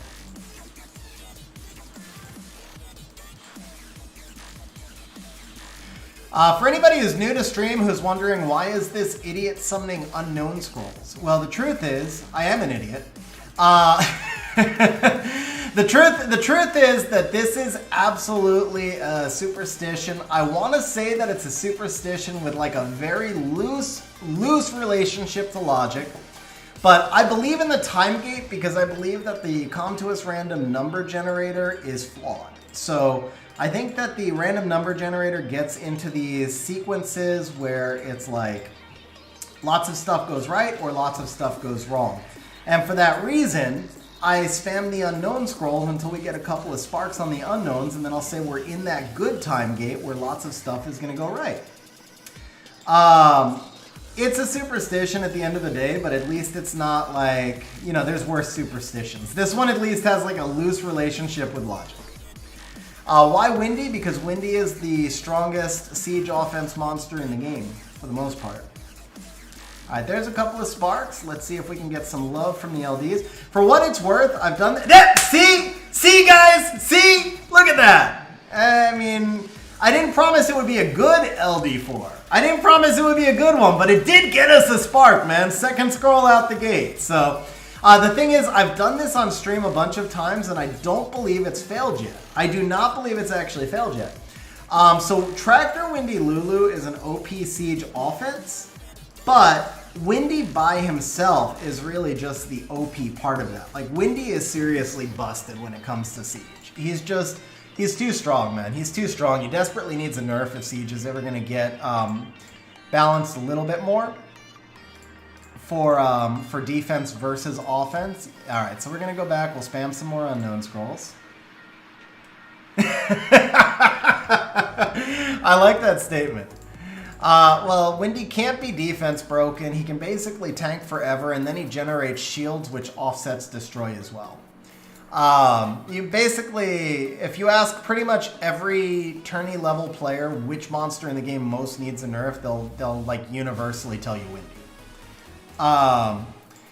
The thing is, like, I think if you watch the quote, so the Summoners War, like, official channel does exit interviews of top siege players after like of a player from each of the top 4 guilds after each tourney. If you watch the quotes from the last 2 seasons, I want to say it's Drew Brees has said it like both times. He's like, the problem with Windy isn't just that he dominates defenses, it's that he prevents defenses from ever being created. Like, it used to be like you want to make sure this can't be Lucianed. Now you have to make sure it can't be Windied, and that's harder than making sure it can't be Lucianed.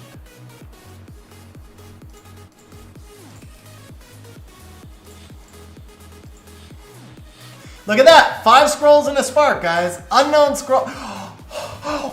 Oh! Bro! Now that is peer-reviewed theory. That is peer-reviewed theory.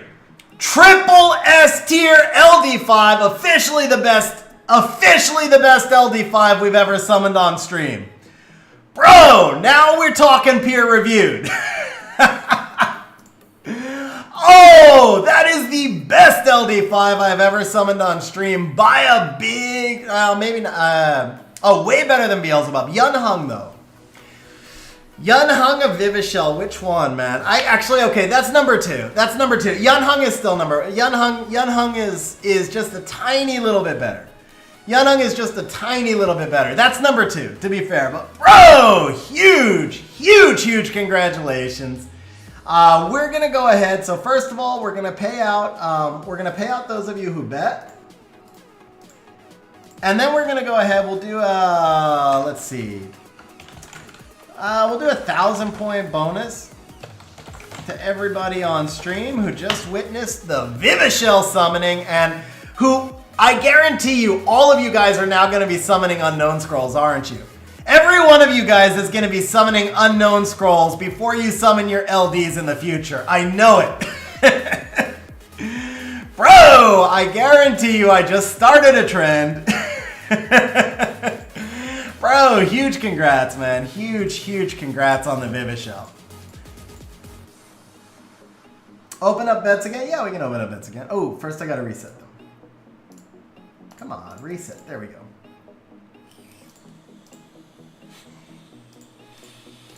Bro, that just like, I was so not expecting that from 60 LD scrolls.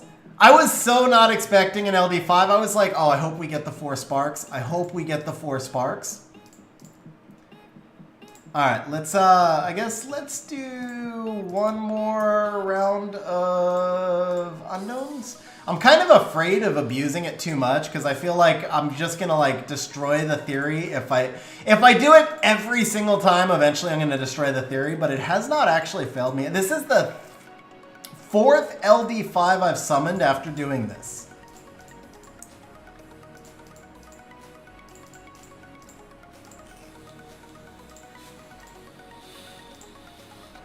Yeah, I think it's either 4 or 5. And never on my own account. It hasn't worked. Oh, that was a double. That was a double, so it's time. It's prime. Yeah, I've had a few people actually tell me that they got their LD5s the same way, Kyle. Alright, we got 10 more tries. Yeah, every streamer has their superstitions. I said at the start, it's pure superstition, but it is crazy that it has this... See, I knew it. Something was telling me, like, you just can't abuse it that much. You're not getting 2 LD5s and 50 scrolls.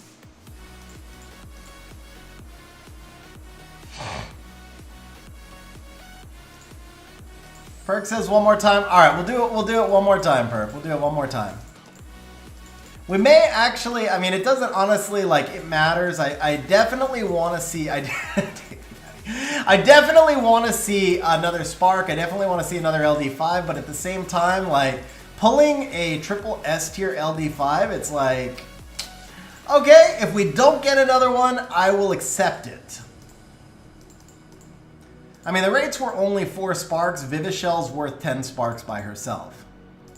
By the way, you said you don't know how to use her, so one of the best combinations in the game is Vivishell Leo. Vivishell has 113 base speed.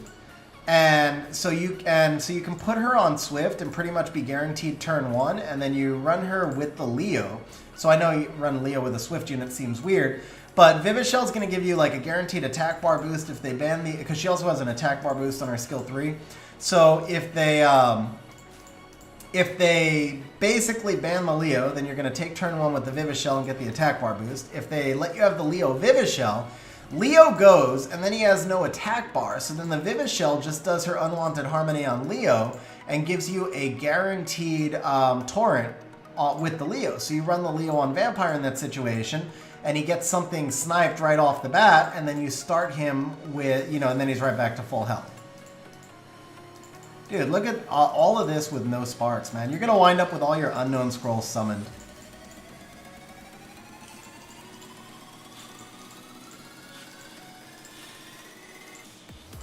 Yeah, it'd be even crazier if you have Nana. So Vivishell Leo Nana is really devastating. It's also great if you're not really deep in Swift or if you don't play CC teams, it's a good counter to CC because it puts Leo into your core draft. So for RTA purposes, it's pretty insane. And then in Siege, you can just run the same Leo Vivishell thing. All right, that was 2 sparks. Come on, baby. One more spark. We got 4 tries left. Can we I feel like after the Vivishell come to us is like, screw you, stop being greedy. I gave you Vivishell, but one more try. All right, yeah. I can't say a single word, bro. We pulled the Vivishell, man. Huge congrats on the Vivishell. That was freaking insane, man.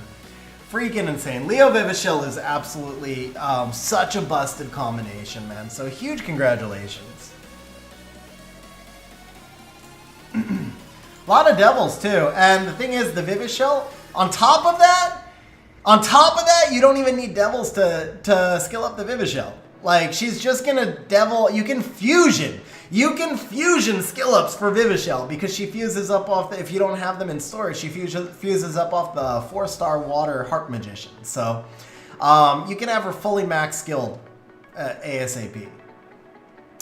All right, bro, that's it. We're gonna jump over, do some RTA on my account, see if we can hold G3. So for those of you guys who just jumped in, we got some G3 RTA coming up. We'll see if we can hold it. Maybe, maybe not. I mean, it's top 170 right now to be in G3, but we'll do a handful of wings on my account.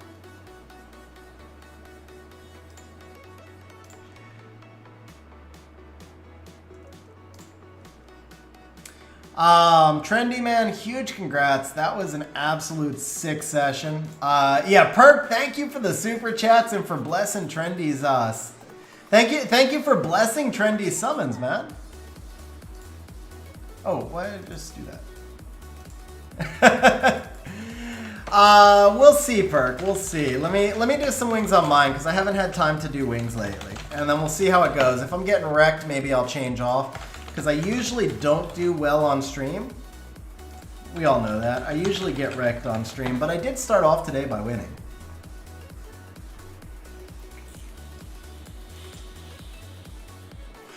Actually, if I'm getting wrecked, I might do a little bit of RTA versus viewers today. Yeah, Perk, I think if I'm getting wrecked, we'll go to RTA versus viewers today, because I haven't done that in a while. Bro, happy birthday, man. That's awesome. All right, so we're ranked 180 right now. Rank 180. So we'll see how we can do. I'd say if we drop down to like 1880, so if we lose 20 points, then we'll stop doing RTA. On my account, we'll do some versus viewers.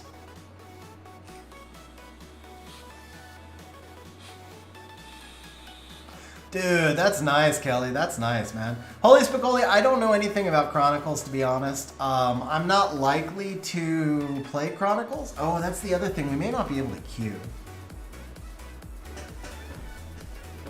You know what? Maybe we'll do a little bit of 2v2. Because I think we're going to have trouble getting queues. So maybe we'll do a little bit of 2v2. I haven't done any 2v2, so maybe we'll do some 2v2 with viewers. Oh, we got Pink Royd. And he gets first pick. He'll take Oliver, I think. Ooh, okay. All right.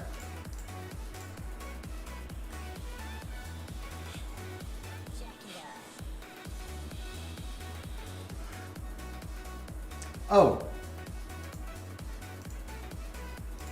There we go.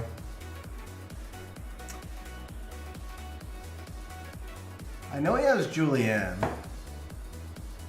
All right, we need the Sekhmet for sure. I think we go Tableau Sekhmet because he plays a lot of Tableau also. This gives me the ability to go with Teshar. Is he gonna Leo? No, he can't Leo it. Yeah, there you go. Douglas, okay.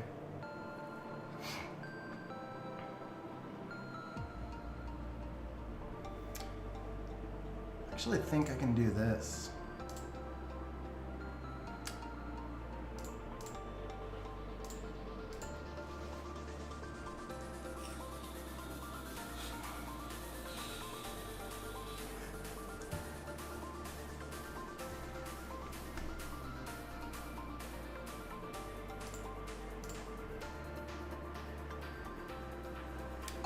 Resistance! Come on, man!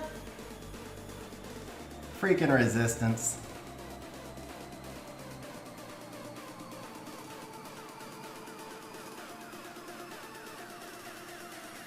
RNG win, man. RNG win. I had this one. I had this one, bro. Can you glance? Can you glance? You can... Oh, I don't know if that was a glance or not.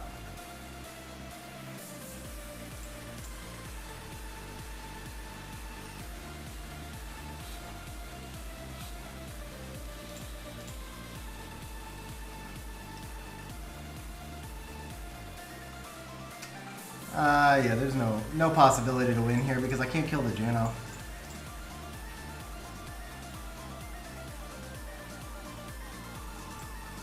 Oh, he was faster than the Oliver, yeah. He was faster than the Oliver. I feel like I won that draft, though. I do feel like I won that draft. I mean, it's certainly not 100% because the Juno was going to be tough. Like, the Juno was going to be tough to kill without heal block. My only heal block was the Sekhmet. So it was far from 100% draft, but I do feel like I won it.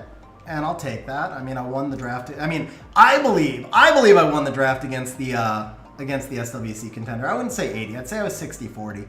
Juno was going to be tough to kill, but I think I was a 60-40 there. This is brutal.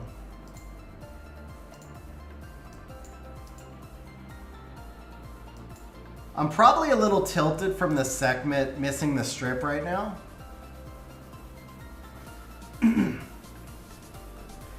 Tractor Windy Lulu, Kelly. Tractor Windy Lulu.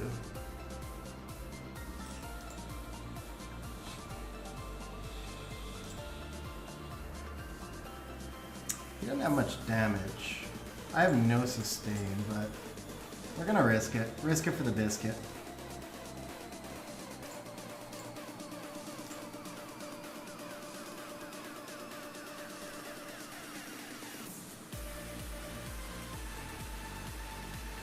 Tractor Windy Lulu, yeah. I'll show you the builds. I'll show you the builds in a minute.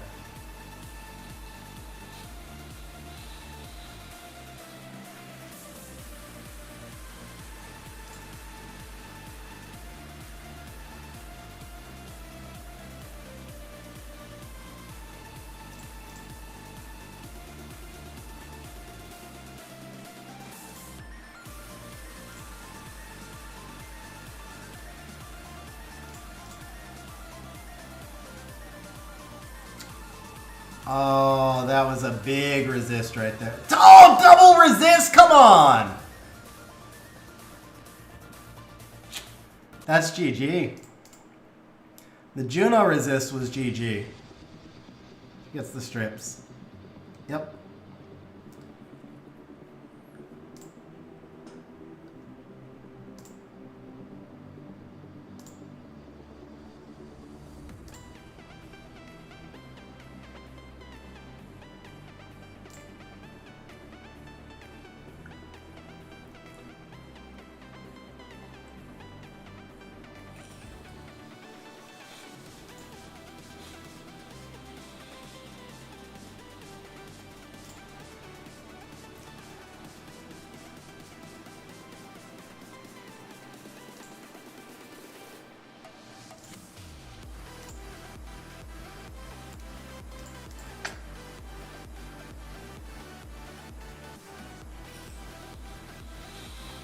Douglas is great for RTA and solo R5.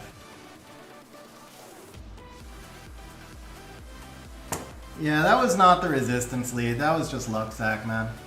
Guarantee that Juno is not max res, and I have accuracy. That was just luck sack. Back-to-back luck sack.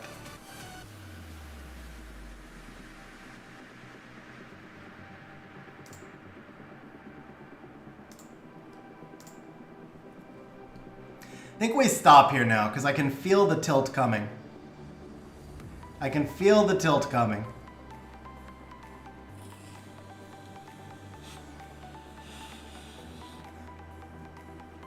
Dude, really?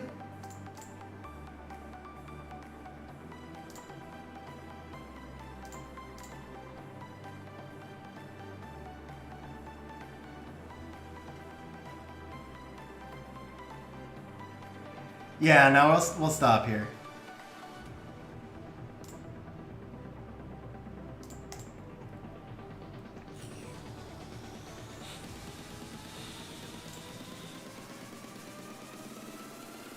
Actually, I might do one more. We'll do one more.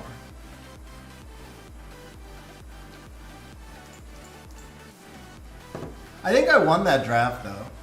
Same thing. I do feel like I won that draft. Man, that was a big drop, too. I lost like 8 points, 7 points on that one. But we'll do one more. If we lose this one, then we stop. Because I definitely feel the tilt coming. That was a rough back. Well, the pink roid one was not luck sack. Like, the pink roid one, I think, was a 60-40. That one was luck sack.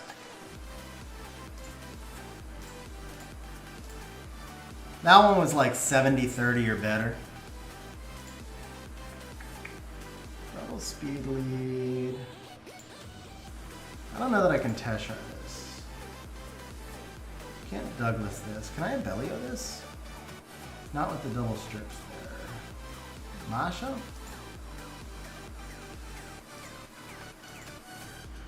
Juno? Juno. Juno.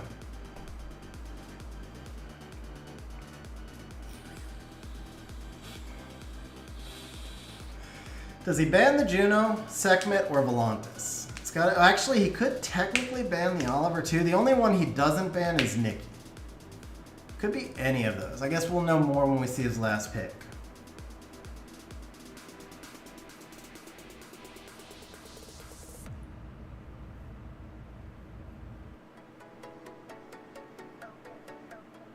Now I think he might ban the Nikki. Might have protection. Heal block, attack buff. Do I give him this? I don't think I can. I may very well get soloed by this. The only one he's not going to ban is Nikki, guys. The only one he's not going to ban is Nikki. Okay, I guess that means I probably need to take a break.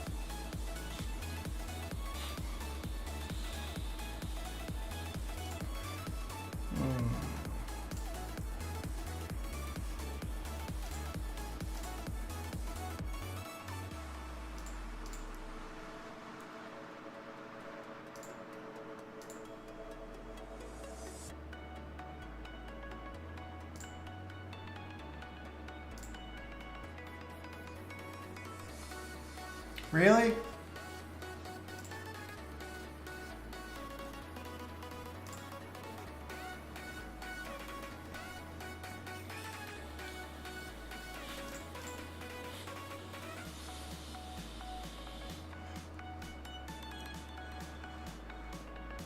That's game. I can't, yeah, that's game.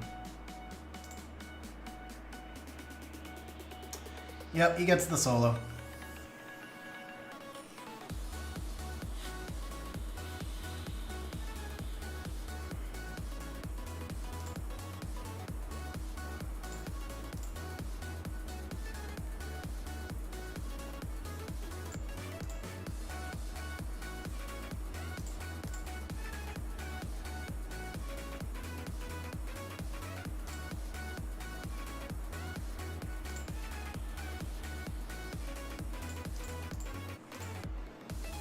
Okay, yeah, we'll stop there. We'll stop there. I win that if Sekhmet lands the attack break, though. Dway Lulu. Yeah, Crypto, I've had that happen as well. Alright, guys, I think we're going to do some 2v2. Because the wins are not with me at the moment. So here's what we're going to do. We'll set up some random drawings. We'll do 2 matches per viewer. It'll be picked at random, so we're just going to make it 1 point. So anybody who wants to do some 2v2, you can jump in. We'll pick at random. I'm going to take a quick restroom break while you guys jump in, and then we'll do a little bit of 2v2.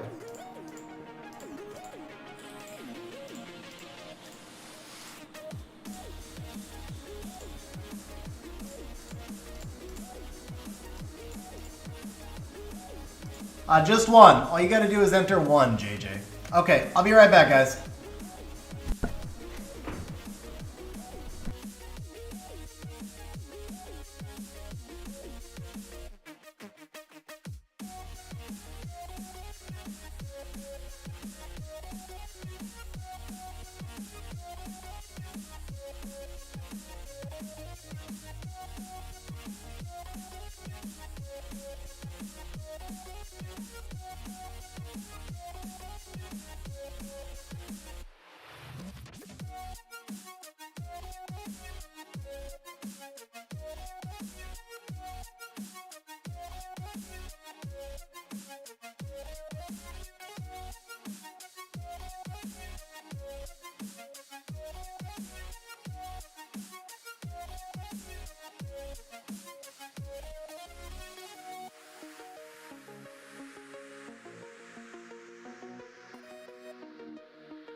All right. First person is gonna be Ronan.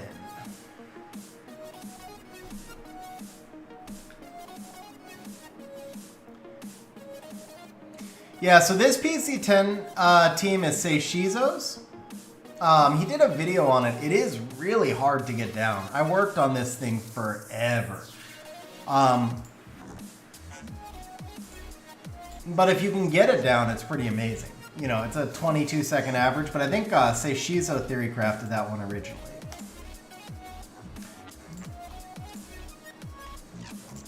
Okay, so Ronan, I'll say go ahead and invite me. It'll be easier that way.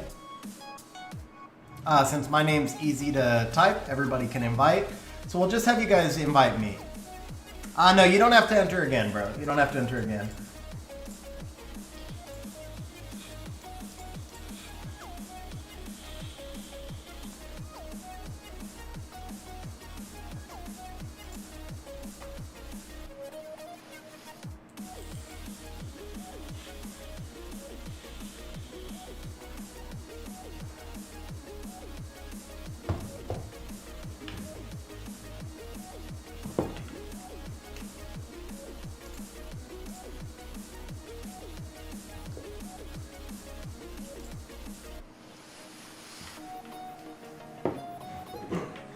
So how hard is it to queue for 2v2 right now?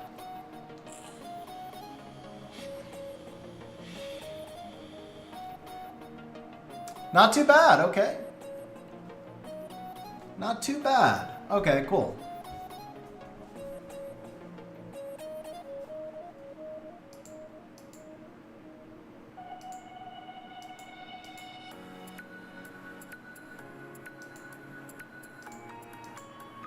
I assume it's all just like play your fastest units still.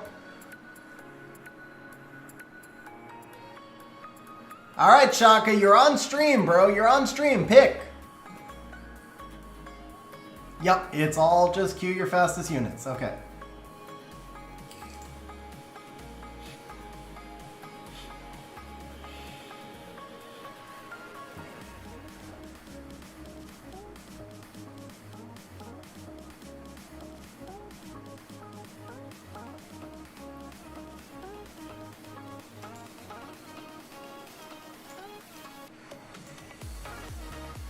I assume Gyu probably only gains turns when your opponent, the opponent on your side, takes turns too. I think passives only work on your side of the field.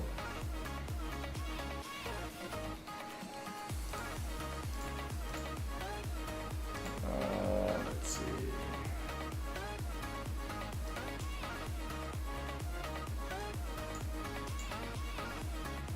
What are they trying to accomplish here?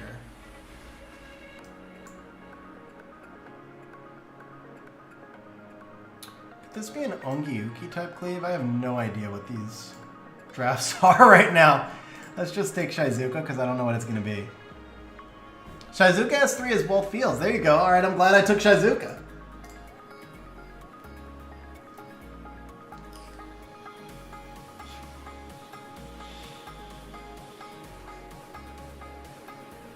So pure speed contest here.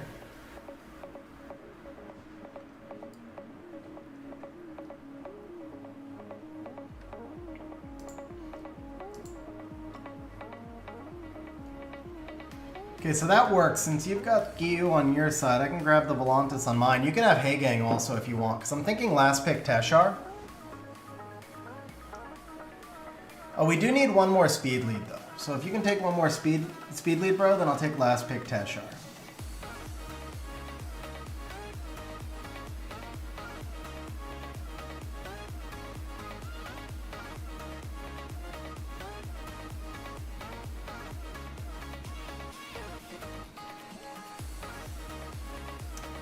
No speed lead, that's fine. We'll go Tableau Teshar then.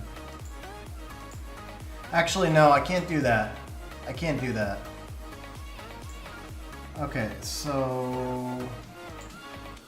Still want the Teshar. No matter what, I want the Teshar. Maybe Teshar Leo? Nah, Leo only affects one side of the field. Let's go Teshar Julian. Julian's got some solo potential here. Actually, not without sustain. That's gonna be tough, but... Okay, that's easy.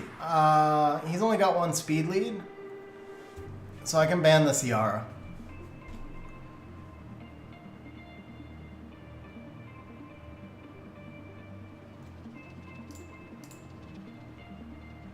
So it'll be my Teshar versus his Sekhmet. My Teshar is not as fast as my Sekhmet, but it's respectably fast.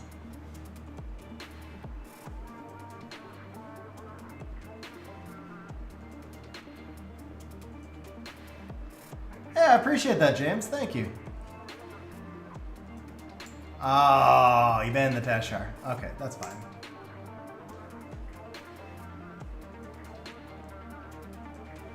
It's a lot of artifact damage. Go resistance. Most of these monsters are artifact damage. The Poseidon's going to be a problem. They were like auto-drafting, so I actually thought they were just going to ban the Oliver because I thought it was a bot, since they were all timed out. Maybe they were just communicating though.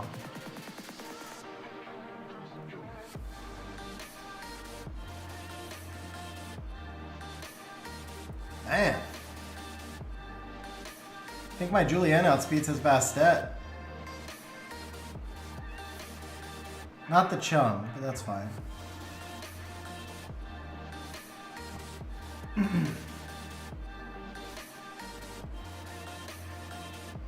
Okay, yeah, sure. Reset the queue. All good. Oh, nice stun, too.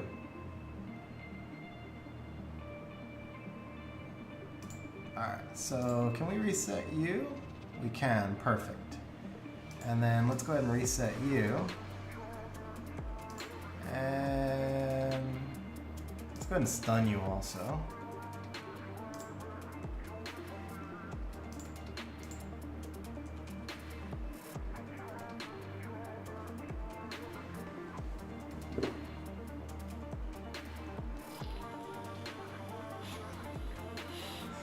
Poseidon next. Once Poseidon's... Yeah, there it is. I'm going to say, once the Poseidon's down, it's over.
Nice.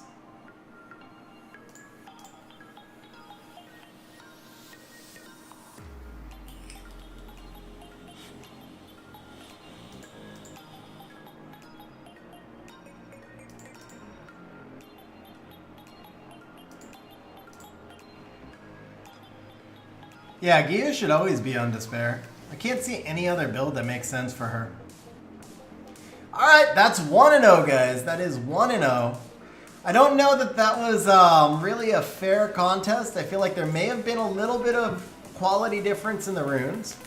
May have been just a little quality difference in the runes, but we are 1-0. We are 1-0. We'll take it. Win's a win. I mean, Gyu gains 35% on her attack bar. I guess I can see the logic of Swift. You would take so many turns. Yeah, I could see that too. It would take so many turns. All right, hopefully these guys draft and play a little bit faster.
So he's got the double resets here.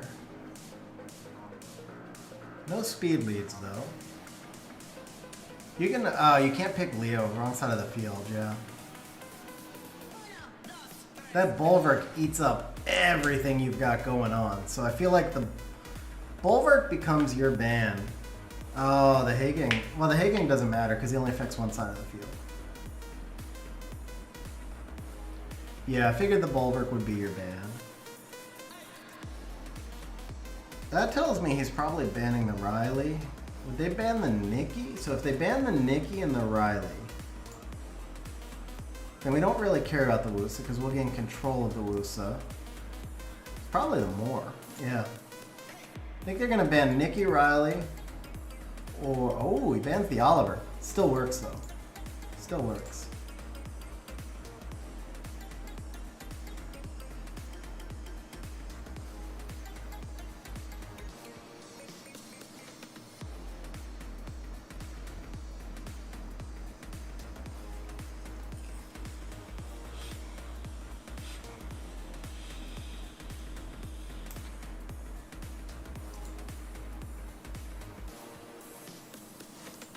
Let's do this.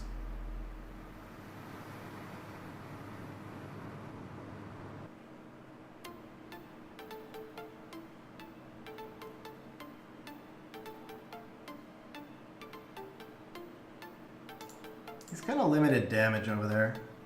I'm more worried about the Savannah. Ah, that hurt. Not, yeah, that hurt. That hurt.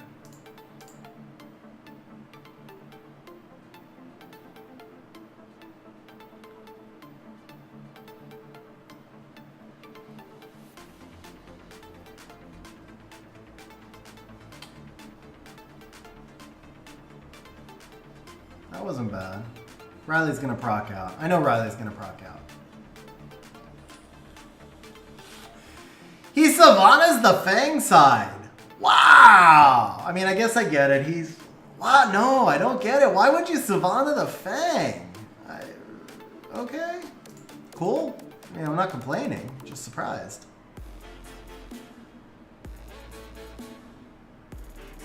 I guess he's just afraid of the Gyu?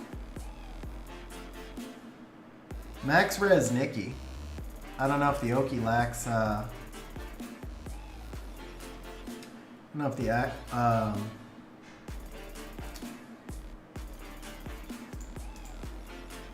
if the Oki lacks resistance or if I lux if the Oki lacks accuracy or if I lux sector.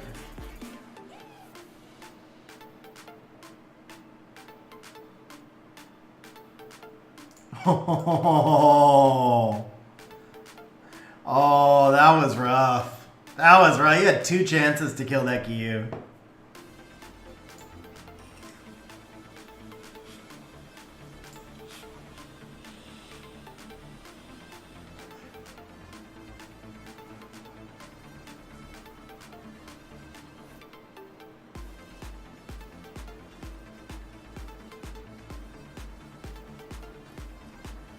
Alright, Sagar should have one more turn on his cooldown, but he could proc.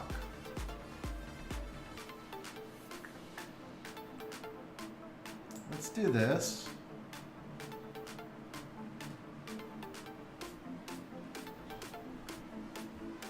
I could have stunned the Masha there, but first of all, we have Sustain. Second, I think we can just kill the Masha before she takes a turn. The Oki is going to be harder to kill. Let's go ahead and reset the Sagar.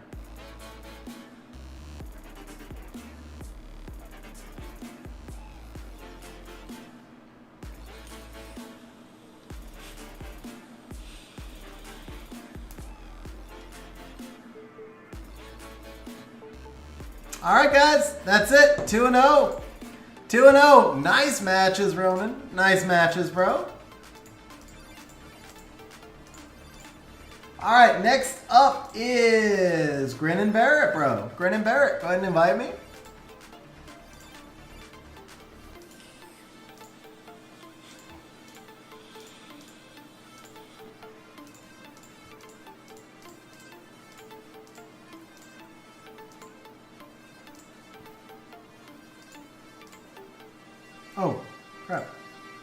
so.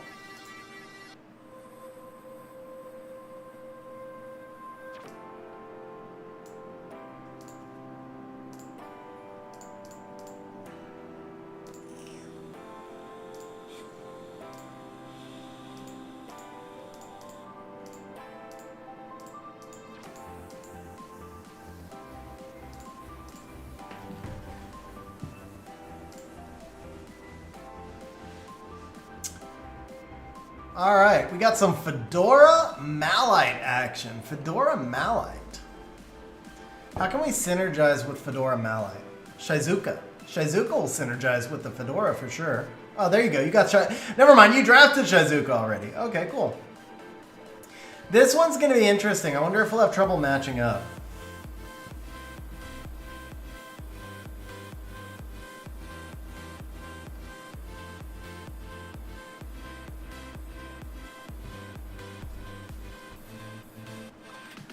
So I can feed you the Lima in here as well. Let's go Lima Bulwark.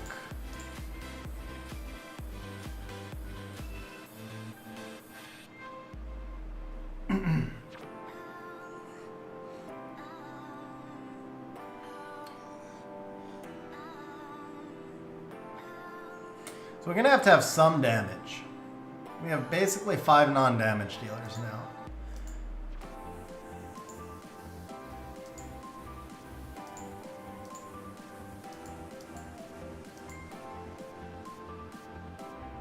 Okay. So Julianne for sure. We need 1 more damage dealer. Fang could be good here. Mashi's got a fair amount of wind.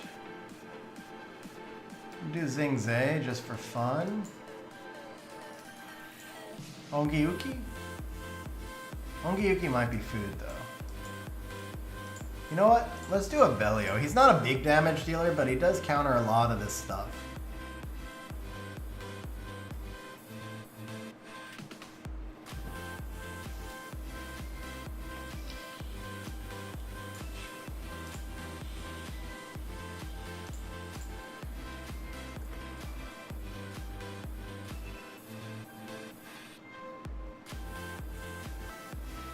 I'm actually okay with the Ethna because the Ethna stacks the Bulwark and feeds you. No, I would. Well, yeah, no, I think Molong's good. Molong's a good ban for now.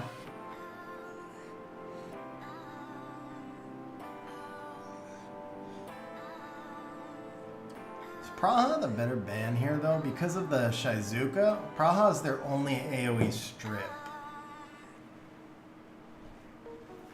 Praha's the only AoE strip.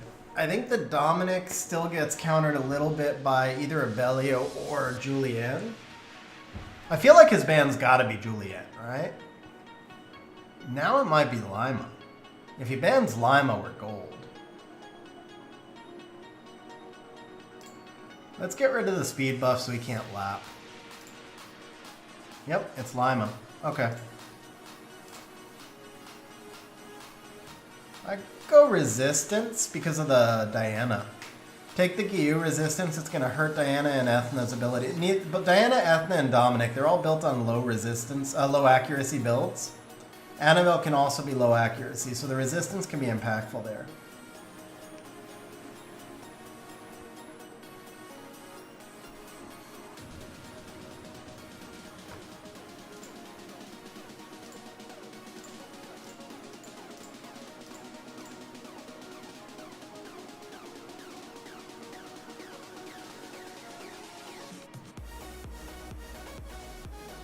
So first kill target has to be the Dominic. He's got to go over to your Gyu, I think. Because if he comes on my side, he procs the Abelio. Okay, well my only stun's here. Yeah, let's just stun her.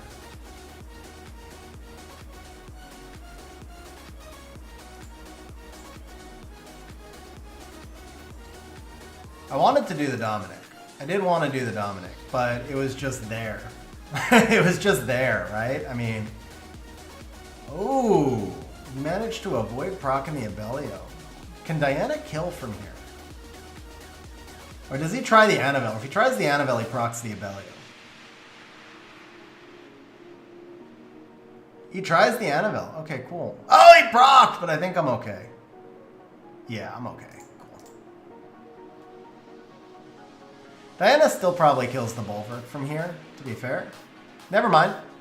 Oh, nice turn by the Fedora. That was huge right there. Oh, that was huge. Now, Max Res. Yep, Max Res coming into play. Oh, nice karma. Oh, he lost the cooldown on the Diana. Hey, he can't. He procs and he can't do anything. Oh, that's a bad beat. See, I would have gone on. Yeah, no, actually, that's the right play. Never mind, that's the right play. Yeah, you did it right.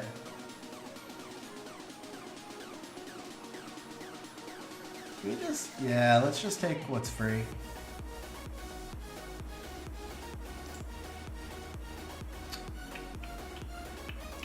Okay, let's get on this Riley.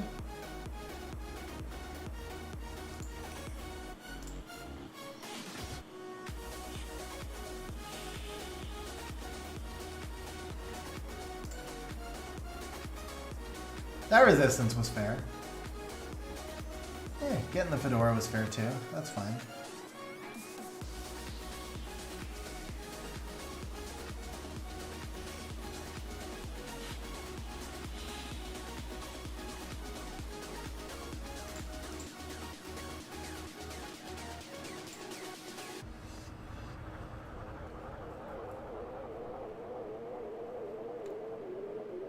He gets the cleanse with the, yeah,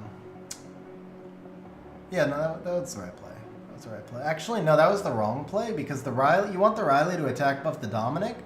So I would have actually cleansed the Riley so that the Riley could have gone over here.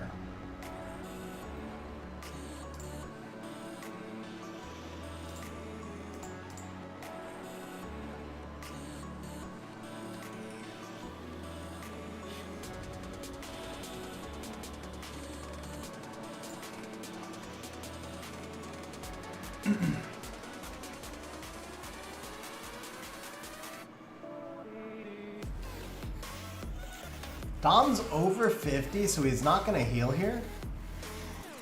Ooh, had he procced, I could have been in trouble.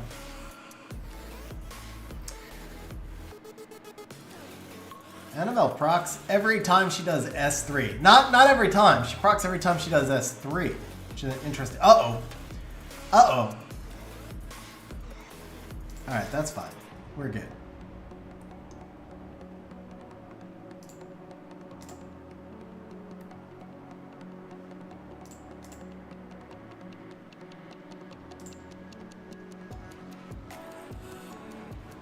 Julienne procs every time.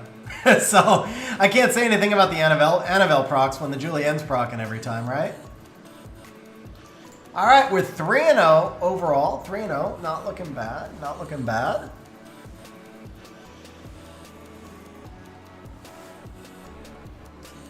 I like the Fedora Shizuka. That Fedora came in so clutch there too.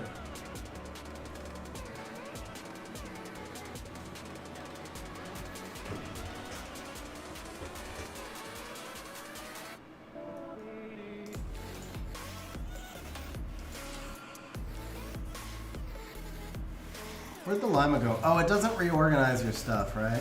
Okay.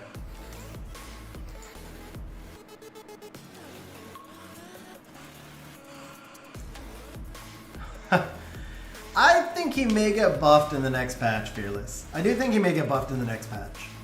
I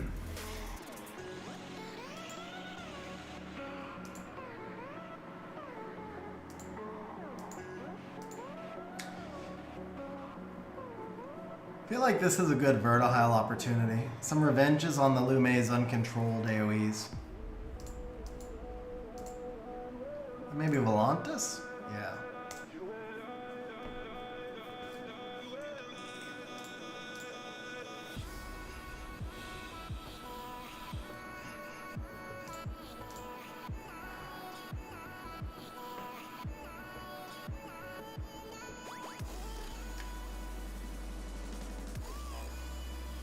Definitely still Bastet right now. I don't care about the Lulu at all. Yeah. Okay, yeah, I don't care about the Lulu at all. That's fine. Because the Lulu is, so for Lulu to be functional, he has to ban Volantis, which gives me the Oliver Vertihile Lima combination, which is just insane. And then we still have Nora strips up here too. So we have 2 strips. Then we have S1 strip. We have 3 strips, excuse me. We have 3 strips plus the S1 strip. So the Lulu's not going to do anything here. I think Tiana's the ban. Because Chung's his only strip. Yeah. No, Tiana's the ban, bro. Tiana's the ban. Yeah, there you go. Because Chung's his only strip. So the Chung can't really do anything unless he procs. And then I still feel like Bastet's the ban here.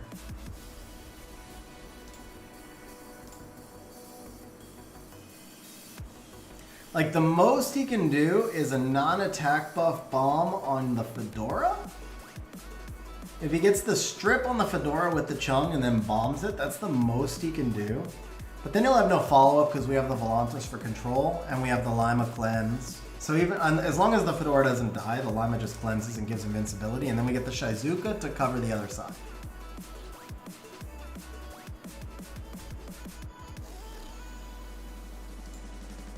Or we just do this. Missed 2, but... Oh, he's going for it. He's going for it.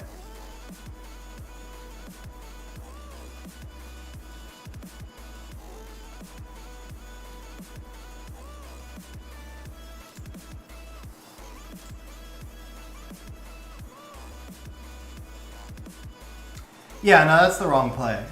Very much the wrong play on Diana. Diana's out of the... Second match in a row we've seen that. Diana's just out of the match now.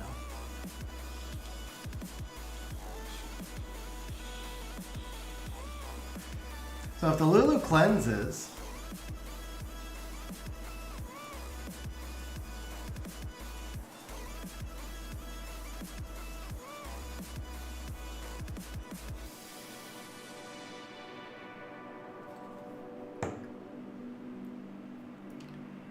Good resistance there.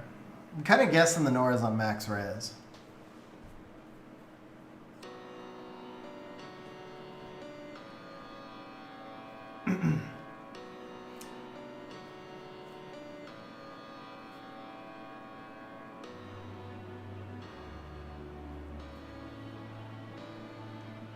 That's fine. We get the Fedora.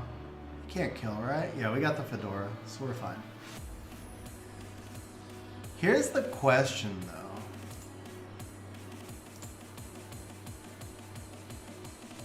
Question is, do I strip on the Diana? I think the answer is no. Because I need the Fedora to act in front of the Diana, so we're just going to come over here. I can't let the Diana S1 the Nora just in case. So we'll just cycle a little bit here. That was nice.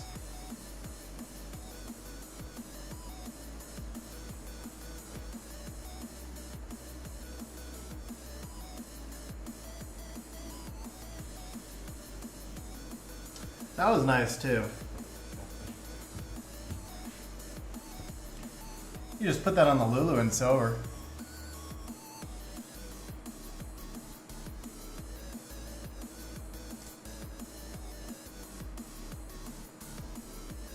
He's gotta be dead, so let's cycle on the Lume.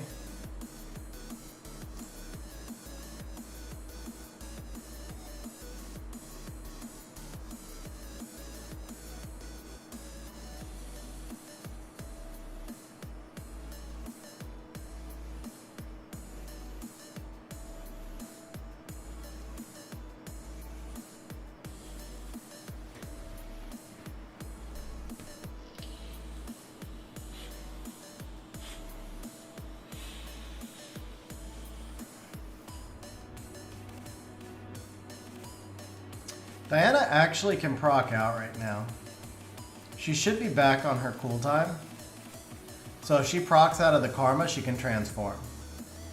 Max Res Verd.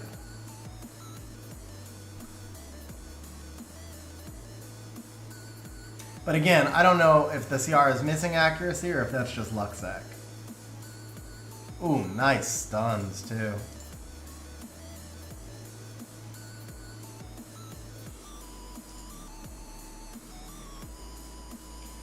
Alright guys, we are 4-0. 4-0, not bad, man, not bad. When do I get like free stuff from this? At 5? I got some already, right? Okay, cool.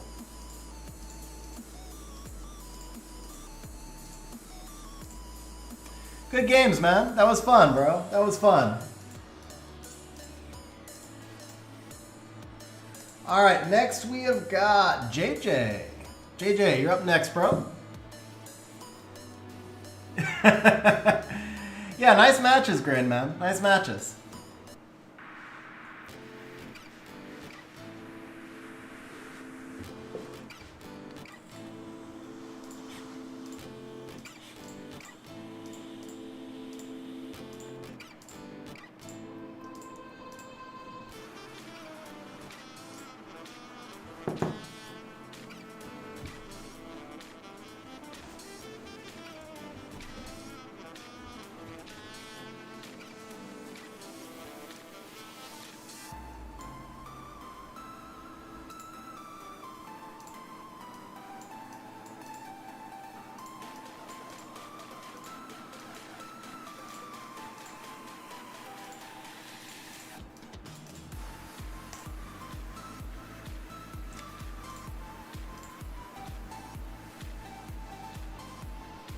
See your box if I click on the monster?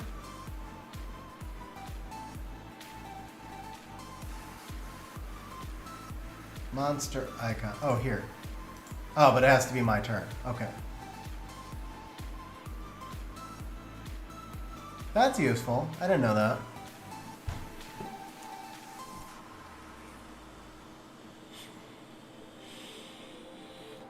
Outside of the match. Okay. Dark Monkey.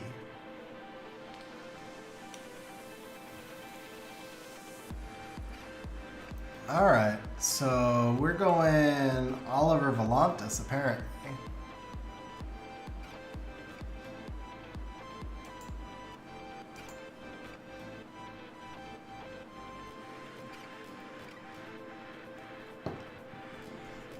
Huh? Chung Pung with these two. I want to go Oliver Volantis, but I also want to go Molong Bulwark. Let's do Oliver Volantis because it synergizes better with the Dark Monkey, and I can actually still use the Bulwark next pick, depending on what this guy does. Because one nice thing, one reason I like the Bulwark so much is Oliver Volantis Bulwark. I get stripped for the Oliver either way, or I get the Volantis. Since the Bulwark, if you use the Bulwark S1 to strip, Oliver can reset. You can still take an opponent out of the match that way. Oh, you want the Bulwark. Bulwark's better on your side against that Masha anyway.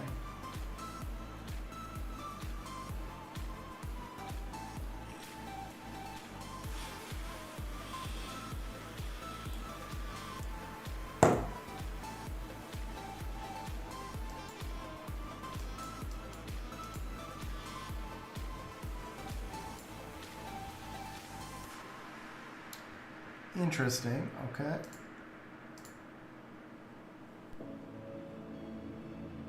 I feel like we could just go Teshar here. I don't know if they're gonna have Wilburins or not.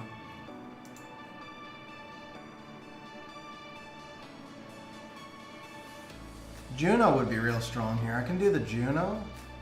Ah, that Molong, okay. So then let's go Lima for sure.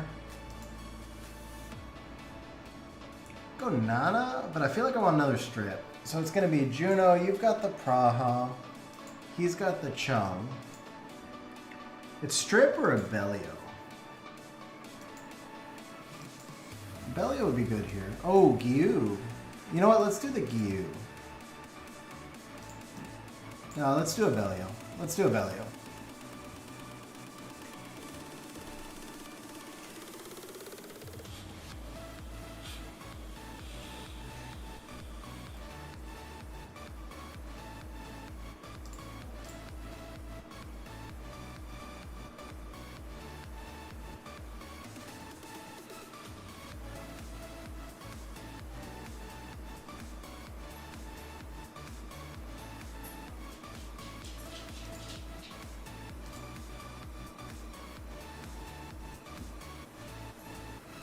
Granny.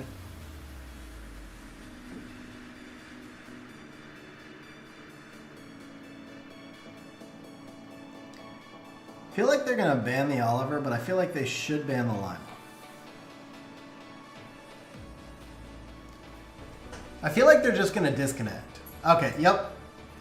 So I think the Lima is the correct ban there. It's either, well, I don't know, because either if he doesn't ban the Oliver, then we get double strip, but I feel like Oliver doesn't do as much against this field. He's got 3 fire units, and he's got the Riley. So all the Oliver's gonna do is at best control Chung and Wusa, which is a lot. It's 2 for 1, but yeah, I think the Lima would have been his better ban.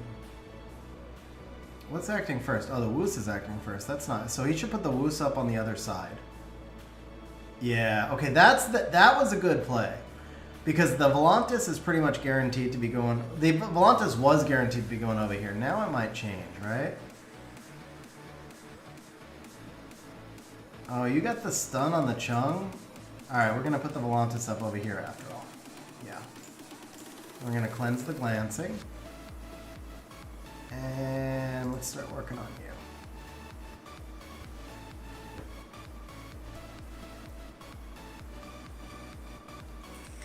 Ha! Nice on the Fran. Dark Monkey in action, ladies and gentlemen.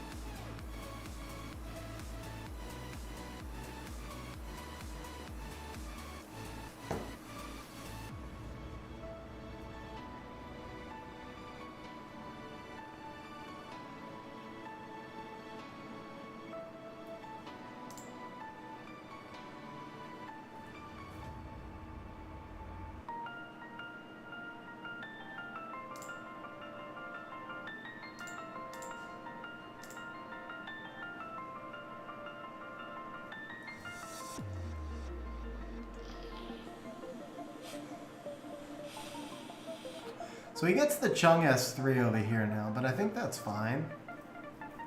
I wish his Wusa would stop proccing. I didn't think it was a big deal before I knew we were going to lose the Fran. Oh, and he resists to boot. Okay. That's dead now, though, right? Yeah, it's ahead, so let's do this. Or not. Okay.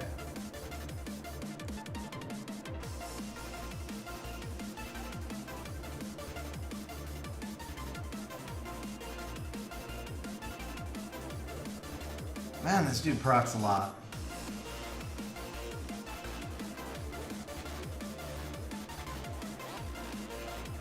Yeah, eat a Volantis, bro. You proc too much.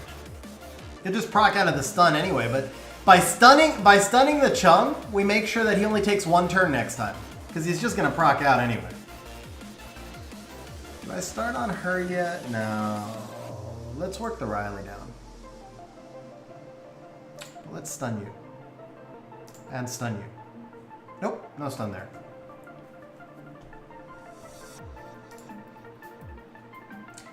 Chiopikin, yes, we summoned Vivishell.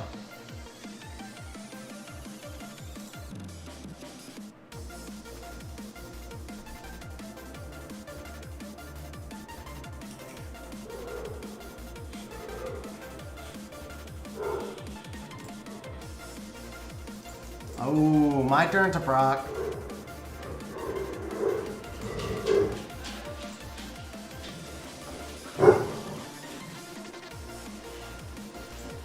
Alright, we are 5-0, guys. Rocking it, man. Rocking it on 2v2s. Yeah, it was a crazy summon session, man. We pulled Vivishell. We pulled his 2 most wanted, or 2 of his most wanted. We pulled his number 1 most wanted, and then 1 more most wanted, like super fast.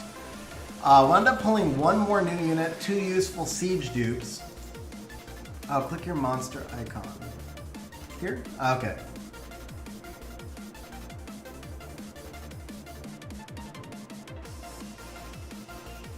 I got Hey Gang, Leica.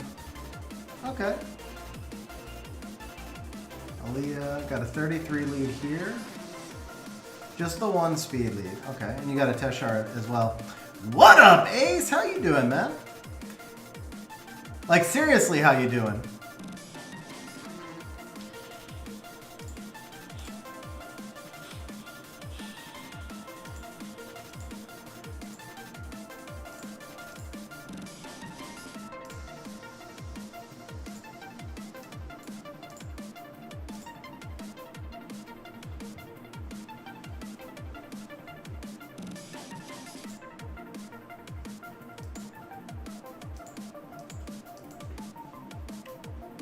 Dude, huge grats on the closing, man. That's so awesome. How many closings now? How many closings now?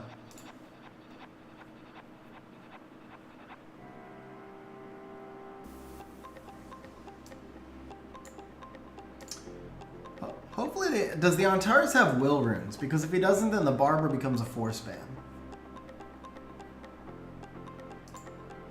I guess I could go... Shizuka? He's on Destroy. What up, Porch? How you doing, man? Dude, 3. That's awesome, man. Huge congrats, seriously. Do I have enough damage like this? Am I better off dropping the Shizuka for damage?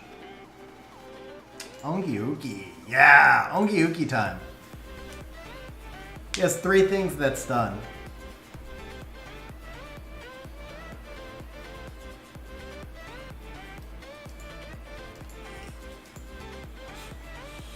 Ace, you missed it, bro. I got into G3 briefly on stream, which is rank 190, and then I dropped out, but I didn't get luck. I won't say I got luck sacked by Pinkroid. Pinkroid got lucky. I outdrafted him, and then he got lucky because he resisted the segment, and then I got luck sacked the match after that, and then I think I just lost the 3rd one on tilt. So I'm like rank 200 now, but I was G3. I was like rank 190, 180 something or 190.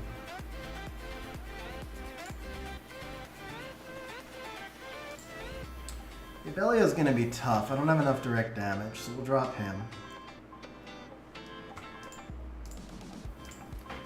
But I do think I won the draft against Pinkroid. If his Shan doesn't resist my segment, I'm like 60-40 to win. He had his Juno. That's the thing. He had the Juno, which in that draft the Juno had a chance to solo, but I was looking pretty strong. Yeah, I had a feeling. I was going to say, I figured you're doing almost no wings. I mean, it's still early season. You can push at the end, too.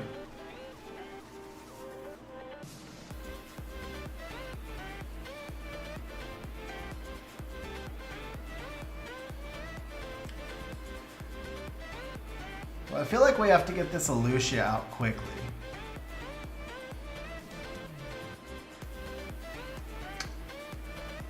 That's a dead Antares, yeah.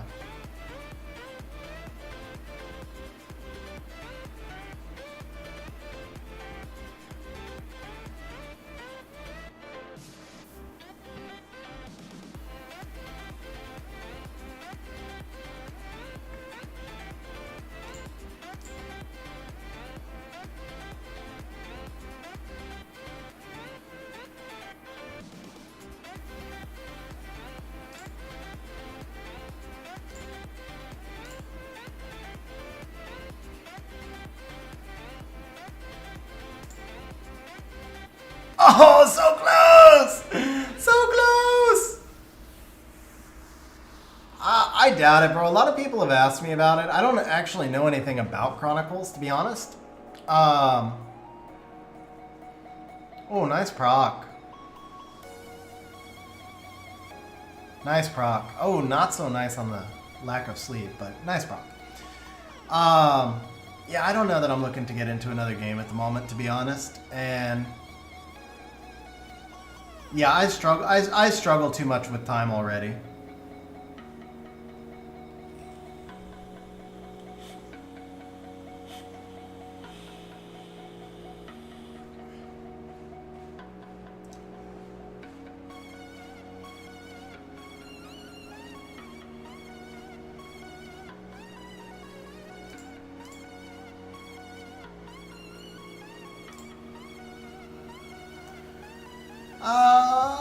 I mean, what kind of scroll is it? I guess I missed that. I guess I missed that and didn't realize there was a scroll. Why does Nana have no orbs? I just killed the... Oh, you killed it. So I don't get an orb when you kill it, huh? That sucks.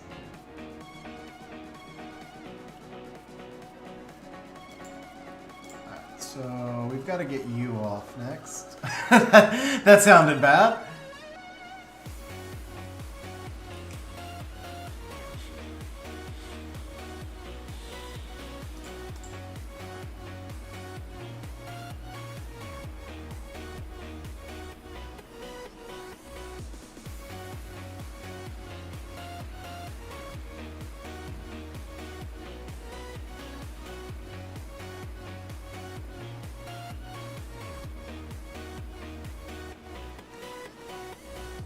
I think we got our first loss here, guys. You gotta kill the Ciara, man. You gotta kill the Ciara. Because she's not just damage, she's CC. The Barber can be dealt with later.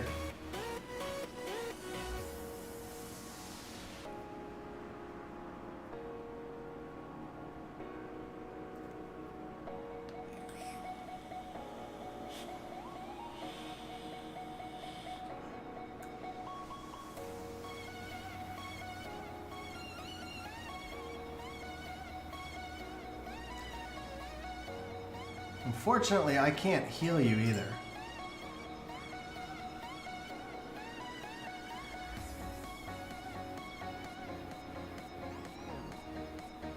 Alright, Ace, congrats on the closing, man. Have a good night, and we'll catch up soon, man.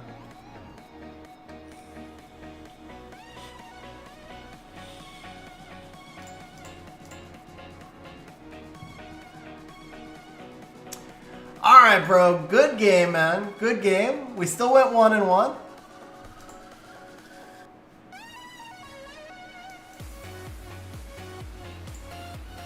Alright, Kelly, you are next, man. Yeah, JJ, I'd be careful about picking on Taurus into Beast Riders. That or I would put on Taurus and Will Runes. Like, I'm pretty sure mine's on Will Runes. I don't use him that often anymore. Mostly he's a Leo counter, but yeah, I like the Will Runes. Monsters like on Taurus. My Juno right now is on Revenge, but I really I like Will Runes on Juno, and I definitely like Will Runes on Antares.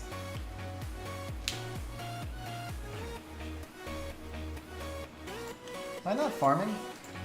Yeah, somehow the farming died.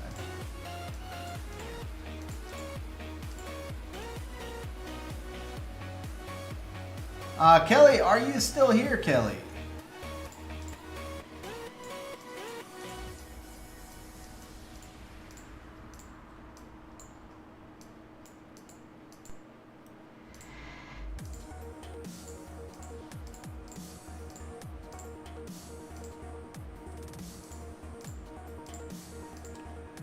I think Kelly may not be here, so Connor is going to be the last one then.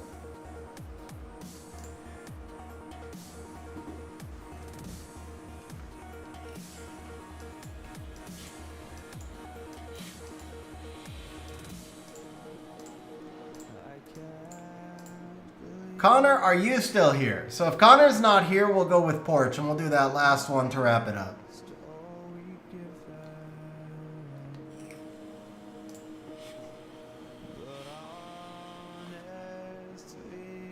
Paging Dr. Connor. Paging Dr. Connor.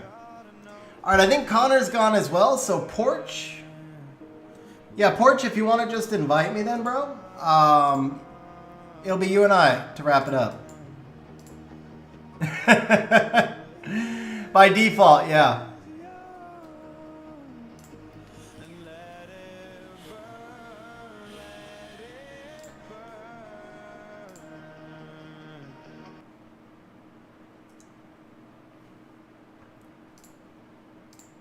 Oh, did I do the rival thing? I always forget the rival thing. Oh, I got it today. Sweet.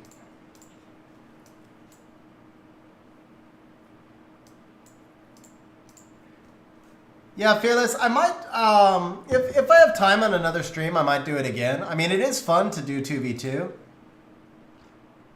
I definitely got to get something to eat, so I was going to wrap up with one more either way. Guys, we're going to have a little bit of Gianna Lima action.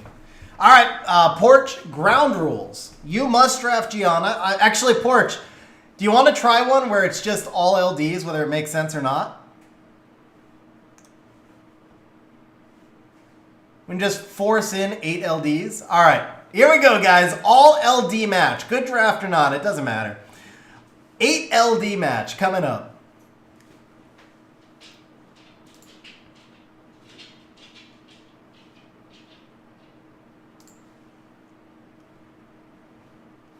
Hopefully she's still ruined. That actually would be... Oh, man, but we can't run the Leo with her. Actually, there's... let's see. Oh, I can't check. Okay. So which Gianna do we run, guys? Guys, vote for Gianna number 1 or Gianna number 2. Which Gianna do we run, guys?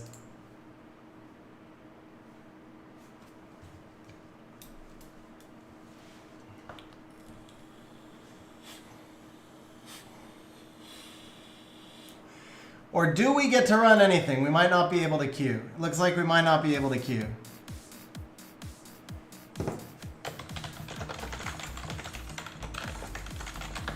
Oh crap, I'm not ready. My bad.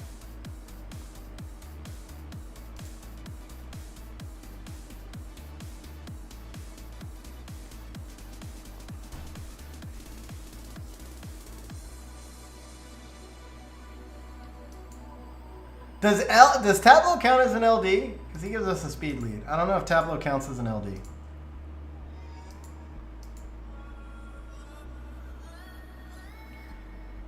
Is Tableau cheating, guys? Or does he count as an LD? I think Tableau's cheating.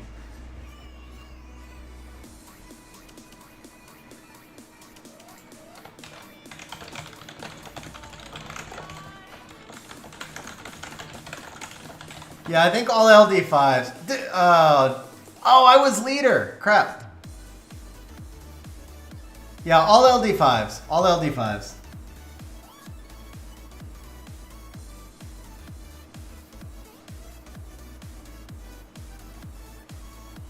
Let's just prove that yeah, another time, Kelly. We can get, like I said, I might do this more on other streams another time. Let's just prove that all LD5s is not as good as drafts that make sense.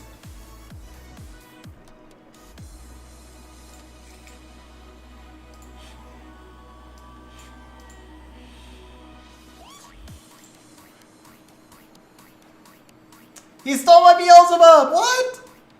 Oh, he stole your Benedict! What? Wait, is he gonna steal Benedict? And he steals Benedict and Beelzebub! What?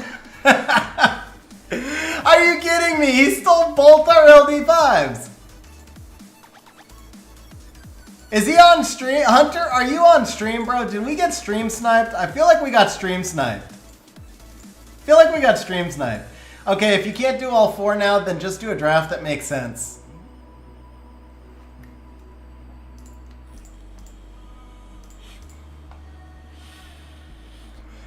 Okay, so if we can do an LD4 there, I could do the Kinky. God, Kinky, I could do the Tableau. Honestly, what I should do is Sekhmet, though. Sekhmet's a force ban, so I'll get the 3 LDs through anyway. Yeah, I'll just do the Sekhmet. Since he stole our LDs, it's fair.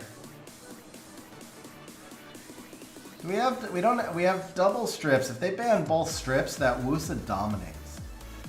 But he's got the Wusa Riley. Against the Oliver, yeah. Let's see. Nana? Yeah, ban the Nana.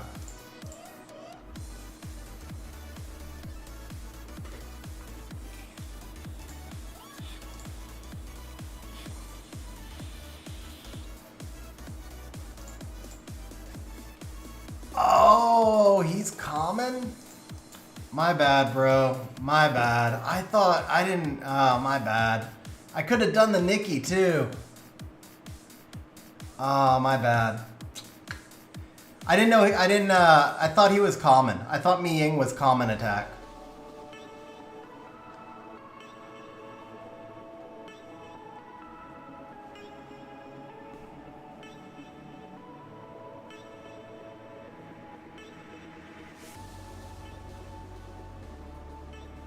%68 HP. That would be cool.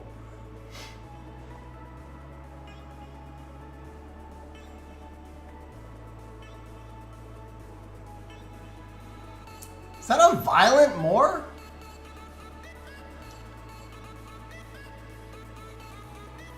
It's a violent Moor. And it's definitely a violent Wusa.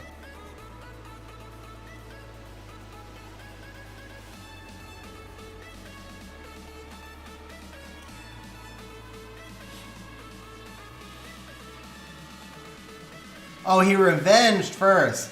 I thought he took 2 turns in a row.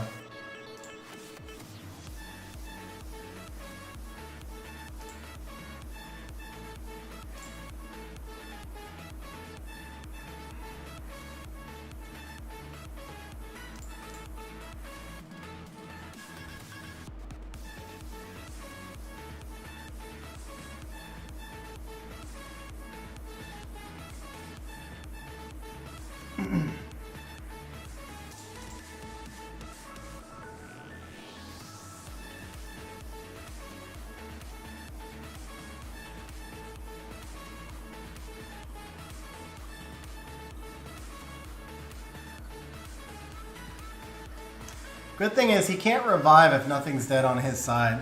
Beelzebub won't do anything there, so. Oh, he's dead.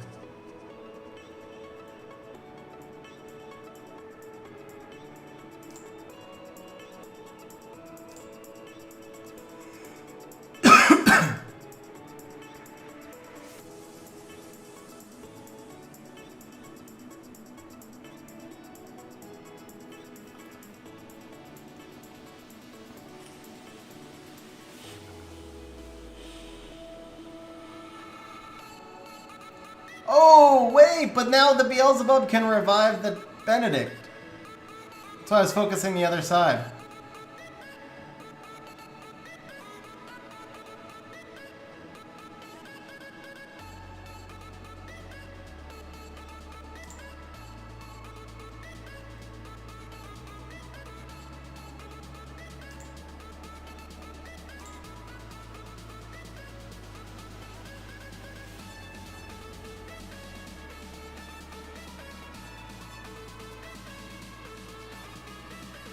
Oh, nice. Actually, no, he gets the... Oh, nice kill. Nice kill.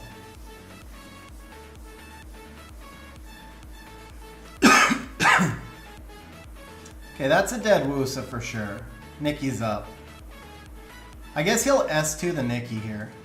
Yeah, he'll S2 the Nikki. I don't think he kills, though. Yeah, he doesn't kill. Okay, cool.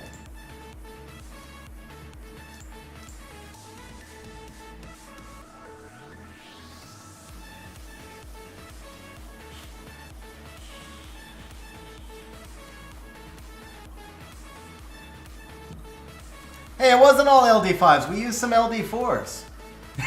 And we used the Sekhmet, bro. Sekhmet's not an LD5. Sekhmet's not an LD5, man. That was kind of funny, though. Just spamming the LD5s.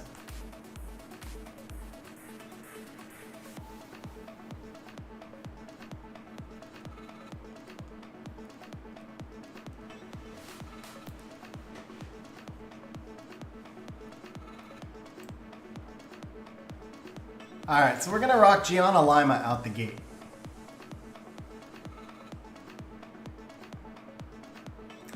It's like it's like we're just stealing the Seishizo to Gianna Lima. And I guess we'll go Nikki here.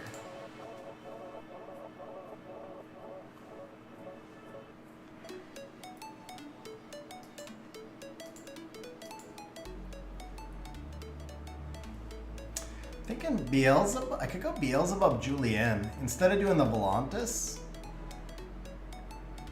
So if he lets the Lima through, we get protection. If he bans the Lima, oh, you're not doing the LD5 thing again. Okay, never mind. Then I'll do a draft that makes sense. Let's see here. You've got Bulwark, he's got Molong.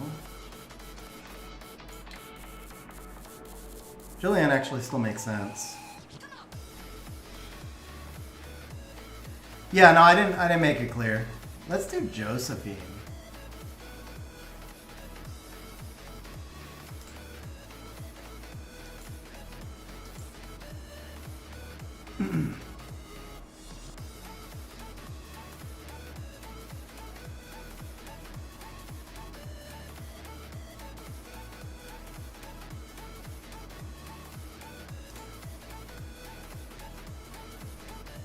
I feel like we can deal with the Artemil. We're low damage, but if you get the bull, yeah, we should be able to deal with Artemil either way.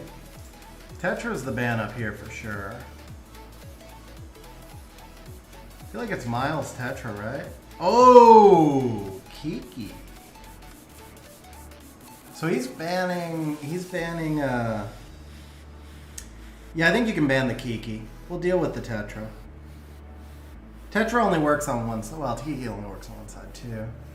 So if you ban the Kiki, then we don't really have to worry so much about the Praha, and it's still Miles as the ban, right? Yeah.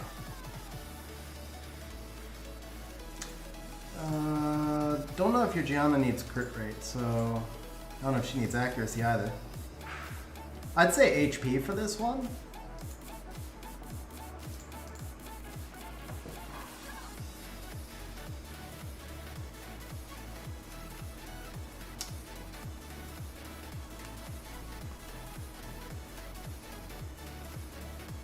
Leo, you can get away without the Devils for now. I would probably do Nora for your siege defense. Yeah, I'd probably do Nora for the siege defense, honestly.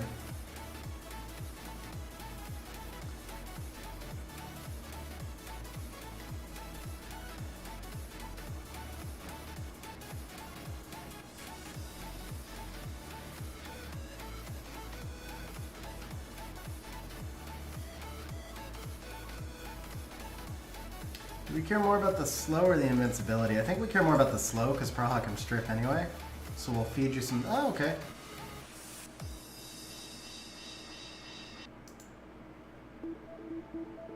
Yeah, why not? Praha can only strip one side.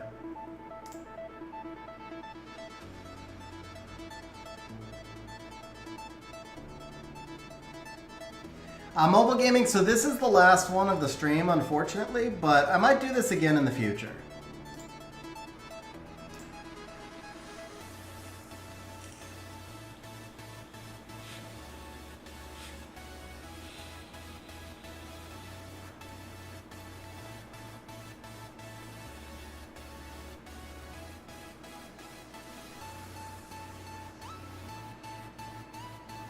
I would have liked the soul protect. Oh, cool. Proc.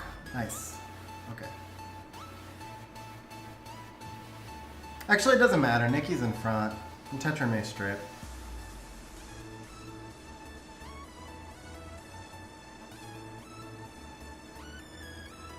Next time, though, bro. Next time.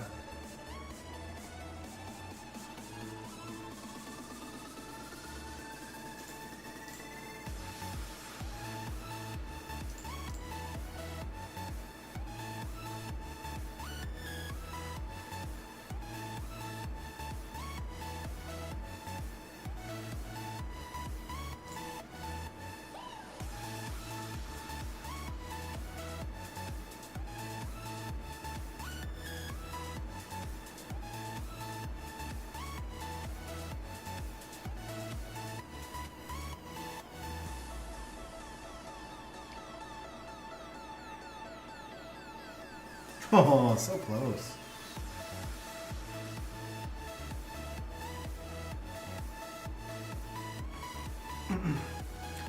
Actually, does Riley kill Lima? With a crit, the Riley kills Lima.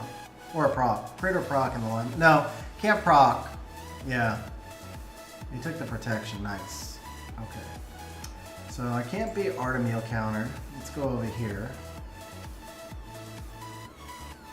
Sleep? That's fine.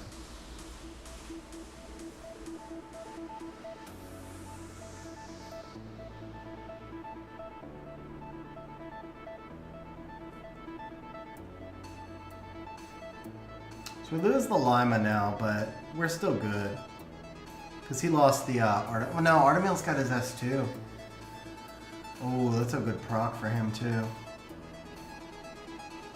Oh, no, we got it. Okay, cool.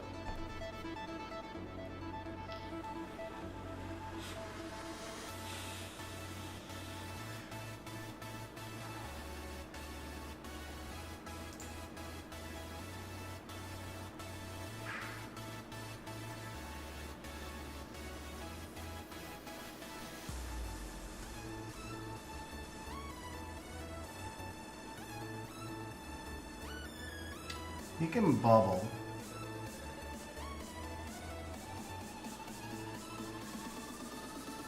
I think I'm...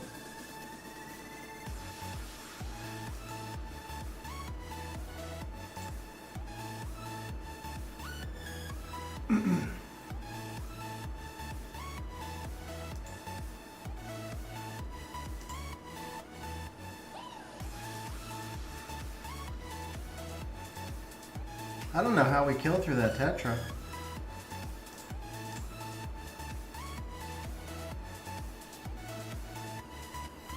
Have to target the Tetra. We have to target the Tetra. Now, while it's got heal block, target the Tetra.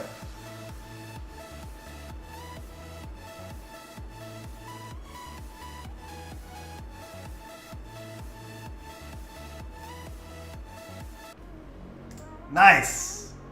Nice! Got it.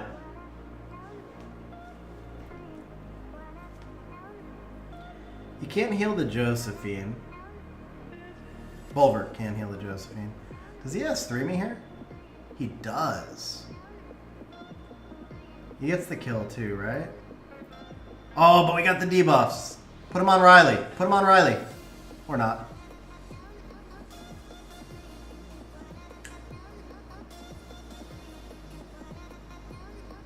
Oh, nice proc! Oh, that was such a huge proc. Nice revive on the Nikki, too. Really nice play to revive the Nikki there. There's no soul protect there. Let's do this. Bulwark's full stack, right? Let's just stun you.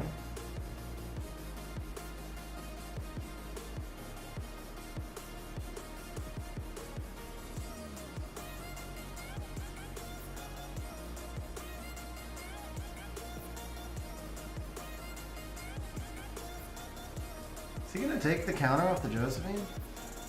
No, he doesn't. Okay.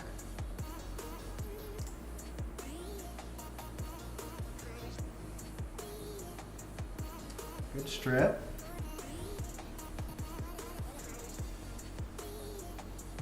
Heal. I would heal. Because with the attack buff, the Shizuka may die here. Actually, I should be in front for the provoke. Never mind, you're way in front. My bad, dude. My bad. Totally my bad. You were on it. Dude, nice. Okay. I'll do this. And we'll get resisted. That's not good.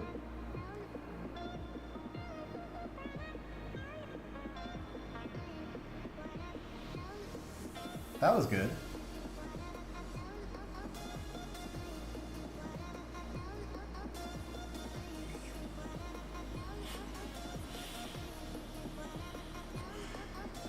Gianna's got her bomb back, so yeah, you should get this now, right?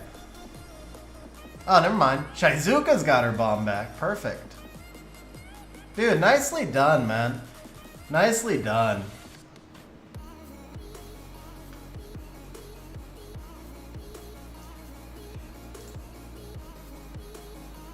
All right, man. Good games, bro. Nicely played on that last one. I think you played it better than I would have.